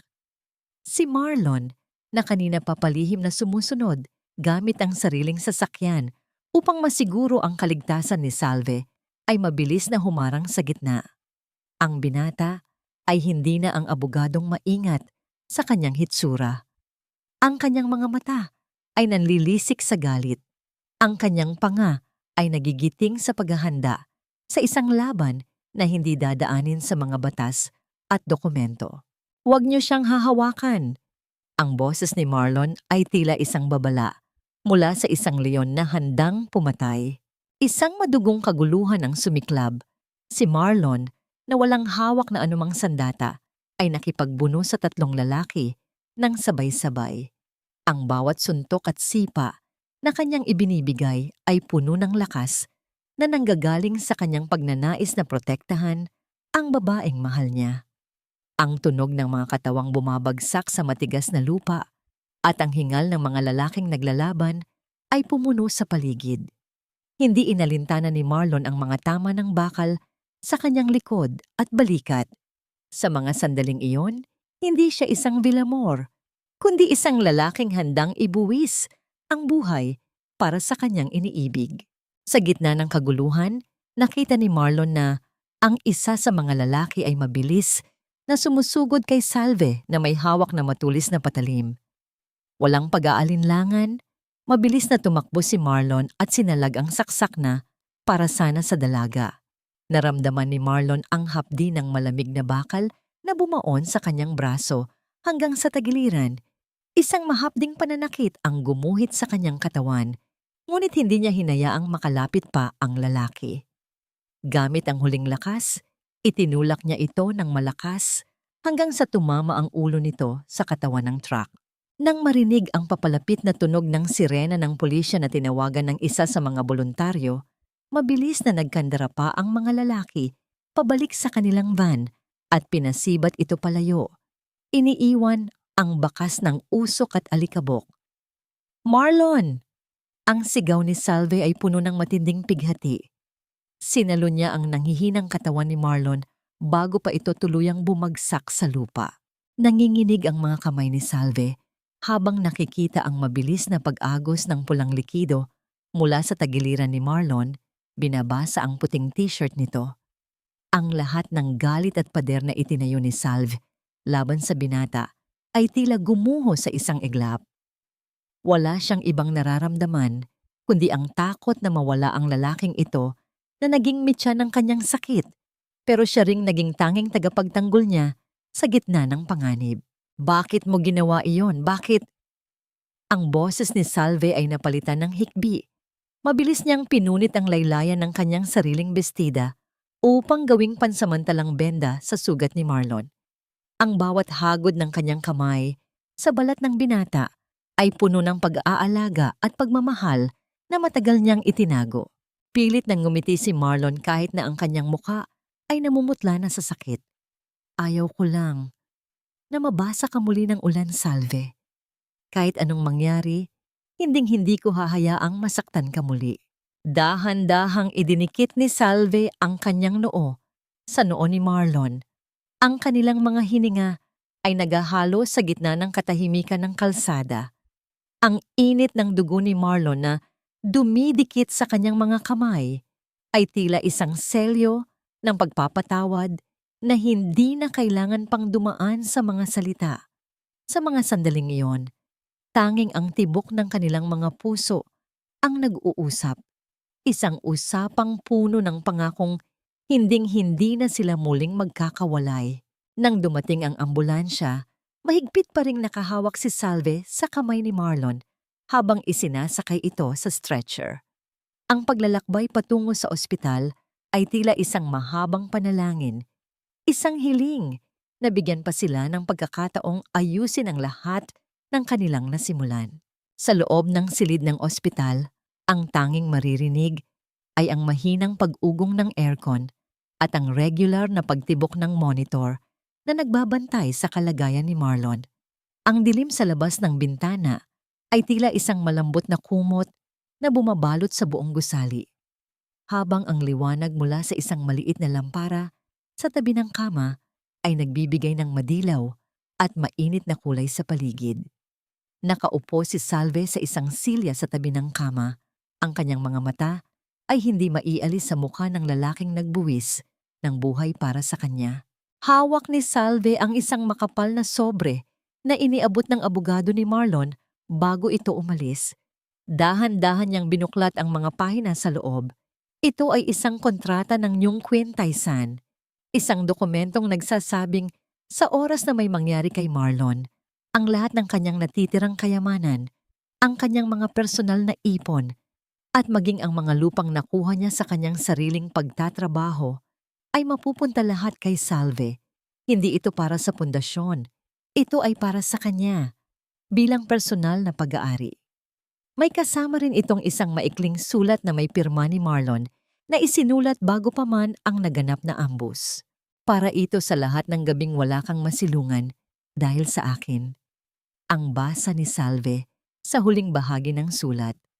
Ang bawat salita ay tila isang kutsilyong humihiwa sa kanyang puso, hindi dahil sa sakit, kundi dahil sa labis na pagsisisi ng lalaking nasa kanyang harap. Bahagyang gumalaw ang mga daliri ni Marlon.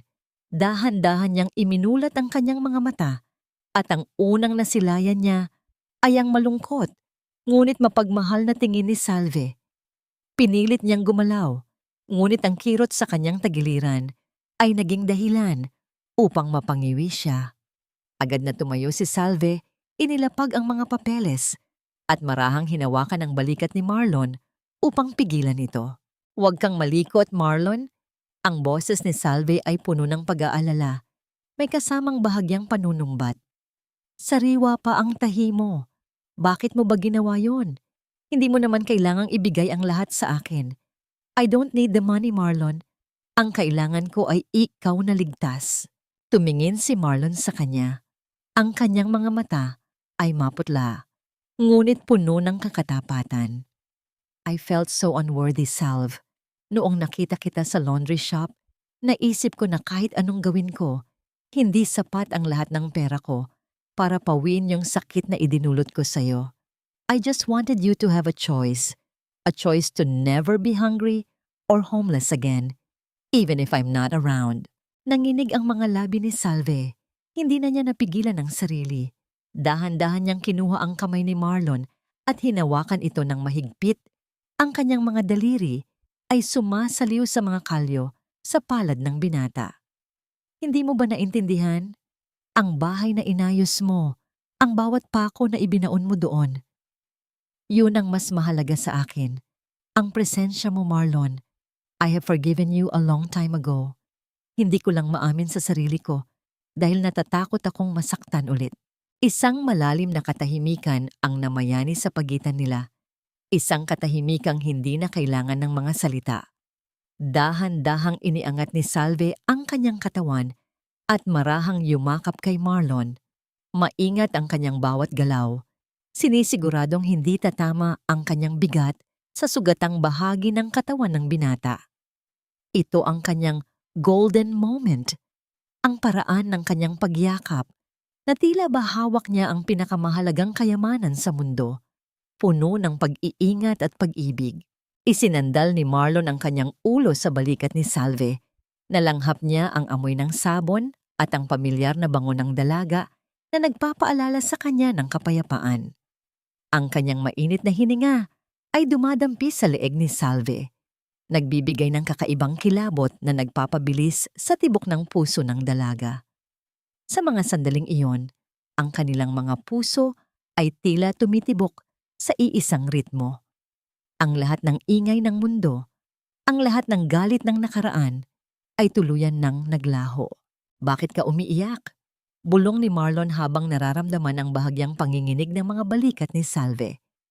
Kasi ang tanga mo, sagot ni Salve habang tumatawa sa gitna ng kanyang mga luha.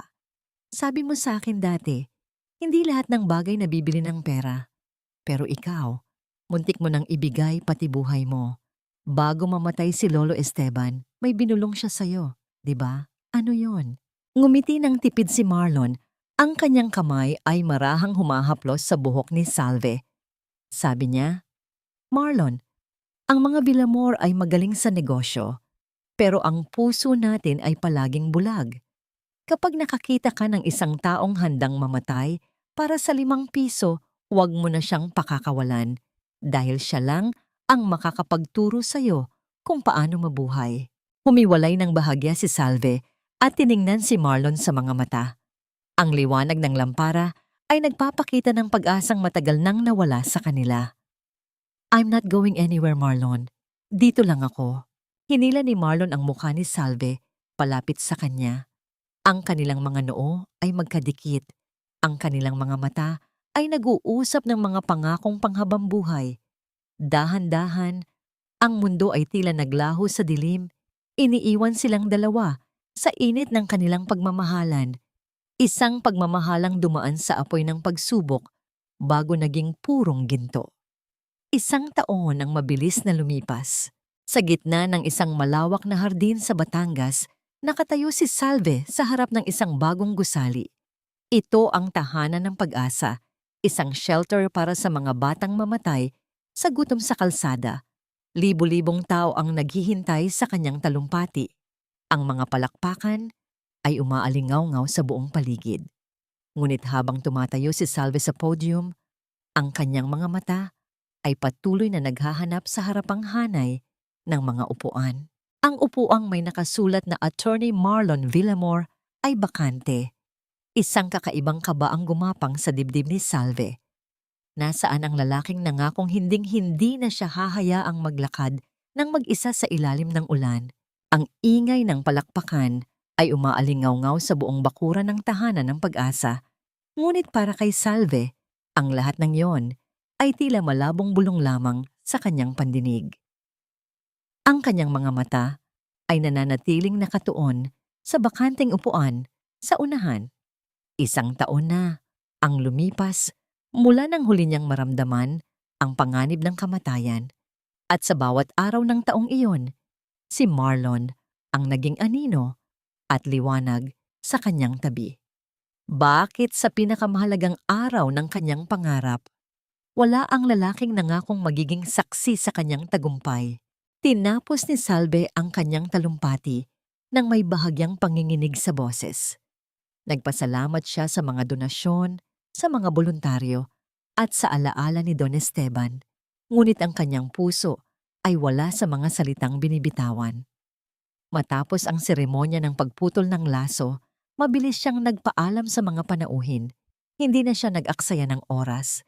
Sumakay siya sa kanyang sasakyan at nagmaneho patungo sa kaisa-isang lugar kung saan alam niyang mahahanap ang kanyang kapayapaan, ang kanilang lumang bahay sa ilalim ng puno ng mangga. Nang makarating siya, ang dapit hapon ay nagbibigay na ng kulay kahel at lila sa kalangitan. Ang tunog ng mga dahon ng mangga na sumasayaw sa ihip ng hangin ay tila isang malambot na musika na sumasalubong sa kanya. Ngunit huminto ang paghinga ni Salve nang makita ang buong paligid ng puno. Libo-libong maliliit na bumbilya ang nakasabit sa mga sanga, mistulang mga bituing bumaba sa lupa.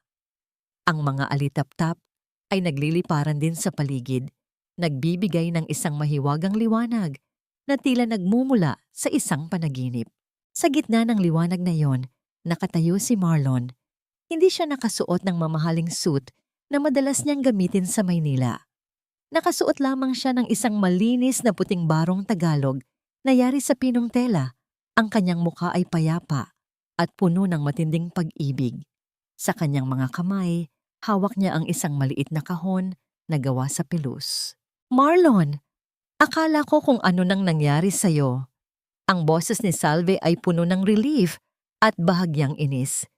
Bakit wala ka sa seremonya? Alam mo namang mahalaga yon para sa atin. Dahan-dahang lumapit si Marlon. Ang bawat hakbang niya sa damuhan ay may kasamang katiyakan. Mahalaga ang pundasyon, Salve. Pero mas mahalaga sa akin ang babaeng nagturo sa akin kung paano magmahal ng totoo. Gusto ko na dito tayo magsimula ng bagong yugto sa ilalim ng punong naging saksi sa hirap at pagbangon mo. Dahan-dahang lumuhod si Marlon sa harap ni Salve. Ang tunog ng paglapat ng kanyang tuhod sa tuyong damo ay tila isang banal na pangako. Binuksan niya ang maliit na kahon. Hindi isang dambuhalang brilyante ang nakalagay doon. Sa halip, naroon ang lumang singsing na jade na may mga ukit na ginto. Ang singsing ni Don Esteban na pinulot ni Salve sa ospital noong unang gabi ng kanilang pagkikita bilang mga estranghero. Salve Rosario, ang boses ni Marlon ay nanginginig sa emosyon. Minsan mo nang ibinigay ang huling 5 piso mo para sa lolo ko. Ngayon, hinihiling ko na ibigay mo ang buong buhay mo sa akin. Hindi ako nangangako ng mundong walang ulan, pero nangangako ako na ako ang magiging silong mo, ang pader mo, at ang kasama mong titingin sa bahaghari pagkatapos ng bawat unos. Will you marry me, Salve? Ang mga luha ni Salve ay tuluyan ng bumagsak.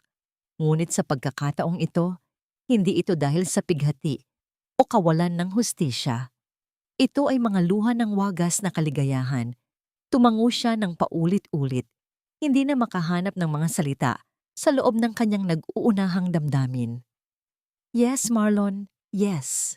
Isinuot ni Marlon ang singsing sa daliri ni Salve. Ang lamig ng jade ay tila nagbigay ng init sa buong katawan ng dalaga. Tumayo si Marlon at hinila si Salve sa isang mahigpit at matagal na yakap. Ang tunog ng kanilang mga pusong nagkakaisa ay tila mas malakas pa sa ihip ng hangin. Marahang iniangat ni Marlon ang baba ni Salve at idinampi ang isang banal na halik sa kanyang noo bago ito bumaba sa kanyang mga labi. Isang halik na selyo ng kanilang walang hanggang katapatan. Sa mga sandaling iyon, ang lahat ng sakit ng nakaraan, ang pang-aapi ni Aling Perla, ang kasamaan ni Clarissa, at ang lamig ng ulan sa kalsada ay tuluyan ng naging bahagi ng isang malungkot na kwentong may pinakamasayang wakas. Tumingin si Salve sa langit, sa direksyon ng pinakamaliwanag na bituin na tila kumikislap para sa kanila. Alam niyang sa bawat sulok ng langit, nakangiti si Don Esteban at ang kanyang mga magulang. Ang katarungan ay hindi lamang nakuha sa loob ng korte, kundi sa loob ng isang pusong piniling huwag maging mapait sa kabila ng lahat. Ang tunog ng kampana ng simbahan sa di kalayuan ay nagsimulang tumunog. Tila nagbabadya ng isang bagong simula. Naglakad ang dalawa patungo sa loob ng kanilang tahanan, magkahawak kamay, handang harapin ang bukas ng may liwanag sa kanilang mga mata. Lumipas ang 5 taon na tila isang mabilis na agos ng malinis na tubig na naghugas sa lahat ng dumi ng nakaraan. Sa bawat pag-ikot ng mundo, ang pangalang Salve Rosario Villamor ay naging simbolo ng pag-asa sa buong Pilipinas. Ang tahanan ng pag-asa ay hindi na lamang isang maliit na gusali sa Batangas. Ito ay isa ng malawak na komunidad kung saan ang mga taong dating itinaboy ng lipunan ay nakakahanap ng pagkakataong bumangon muli. Sa bawat sulok ng lugar na ito, maririnig ang tawanan ng mga bata at ang mga kwento ng mga matatanda na hindi na natatakot na mamatay sa gutom o lamig. Sa loob ng isang madilim at masikip na selda sa Correctional Institute for Women, nakaupo si Doña Clarissa. Wala na ang kanyang mga mamahaling alahas at ang kanyang mapagmataas na tindig. Ang kanyang buhok ay puti na at ang kanyang mga mata ay rito lamang natutong tumingin sa katotohanan ng walang salapi. Isang hapon, may iniabot na maliit na lalagyan ang nurse sa kanya. Sa loob nito ay may mainit na lugaw at isang pirasong prutas. Walang pangalan ang nagpadala, ngunit alam ni Clarissa kung kanino ito nanggagaling buwan-buwan. Dahan-dahan siyang sumubo at sa bawat paglunok, ang pait ng kanyang kasalanan ay humahalo sa alat ng kanyang mga luha. Ang katarungan ay hindi lamang ang rehas na nakapaligid sa kanya, kundi ang katotohanang ang taong pinakainabuso niya ang siyang nagpapanatili sa kanyang hininga. Dito nasagot ang katanungan, pinatawad na ba siya ni Salve? Ang sagot ay hindi sa salita, kundi sa bawat mangkok ng pagkaing ipinapadala nito. Isang pagpapatawad na hindi nakakalimot, ngunit tumatangging maging kasing lupit ng kaaway. Sa isang maliit na palengke naman sa probinsya, makikita ang isang matandang babaeng nagtitinda ng mga kakanin sa gilid ng kalsada. Si Aling Perla, wala na ang kanyang karinderya at ang bawat butil ng bigas na kanyang isinasaing ay pinaghihirapan niya sa ilalim ng init ng araw. Minsan, nakikita niyang dumadaan ang marangyang sasakyan ni Salve. Hindi siya lumalapit, hindi siya tumatawag. Yumuyuko na lamang siya bilang tanda ng matinding kahihiyan. Natutunan na ni Perla na ang tunay na utang na loob ay hindi binabayaran ng pera, kundi ng paggalang sa dangal ng bawat tao, gaano man ito kadukha. Isang hapon, sa ilalim ng malaking puno ng mangga sa kanilang bahay sa Batangas, nakaupo si Salve at Marlon habang pinapanood ang kanilang anak na lalaki na naglalaro sa damuhan. Lumapit sa kanila ang misteryosong babae na matagal nang nagmamasid sa malayo. Sa pagkakataong ito, hindi na siya nagkubli. Ibinigay niya kay Salve ang sobrang naglalaman ng katotohanan. Nalaman ni Salve na siya ay hindi lamang isang hamak na probinsyana. Siya ay tunay na kadugo ng mga Villamor, ang apo ng kapatid ng asawa ni Don Esteban na matagal nang nawala dahil sa gulo ng pamilya. Ngunit habang binabasa ni Salve ang dokumento, dahan-dahan niya itong itinupi at ibinalik sa sobre. Tumingin siya kay Marlon at ngumiti. Hindi ko kailangan ng papel para patunayan kung sino ako, Marlon. Mahinang wika ni Salve. Ang tunay na yaman ko ay ang pamilyang binuo natin at ang mga buhay na natutulungan natin araw-araw. I am Salve and that is enough. Isang matamis na katahimikan ang namayani sa kanilang dalawa. Nahanap na nila ang tunay na kapayapaan. Isang kapayapaang hindi nakadepende sa titulo o yaman, kundi sa malinis na konsensya at wagas na pagmamahalan. Sa huling bahagi ng dapit hapon, habang ang araw ay dahan-dahang lumulubog sa likod ng mga bundok, tila naririnig ang boses ni Don Esteban na bumubulong sa hangin. Ang aral na iniwan ng kwentong ito ay mananatiling nakaukit sa puso ng bawat nakikinig. Sa isang mundong puno ng dusa at kasakiman, ang pinakamalakas na sandata ay ang kabutihang walang hinihintay na kapalit. Ang huling 5 pisong ibinigay ni Salve sa isang estranghero ay nagbunga ng isang imperyo ng pag-asa. Ang tunay na katarungan ay ang makitang ang kabutihan ay nagtatagumpay hindi sa pamamagitan ng karahasan, kundi sa pamamagitan ng pagpapakita ng masigit na pag-ibig. At sa bawat patak ng ulan na darating sa hinaharap, alam ni na Salve at Marlon na wala na silang dapat ikatakot. Dahil sa dulo ng bawat unos, may laging nakahandang silong para sa mga pusong marunong magmahal ng totoo.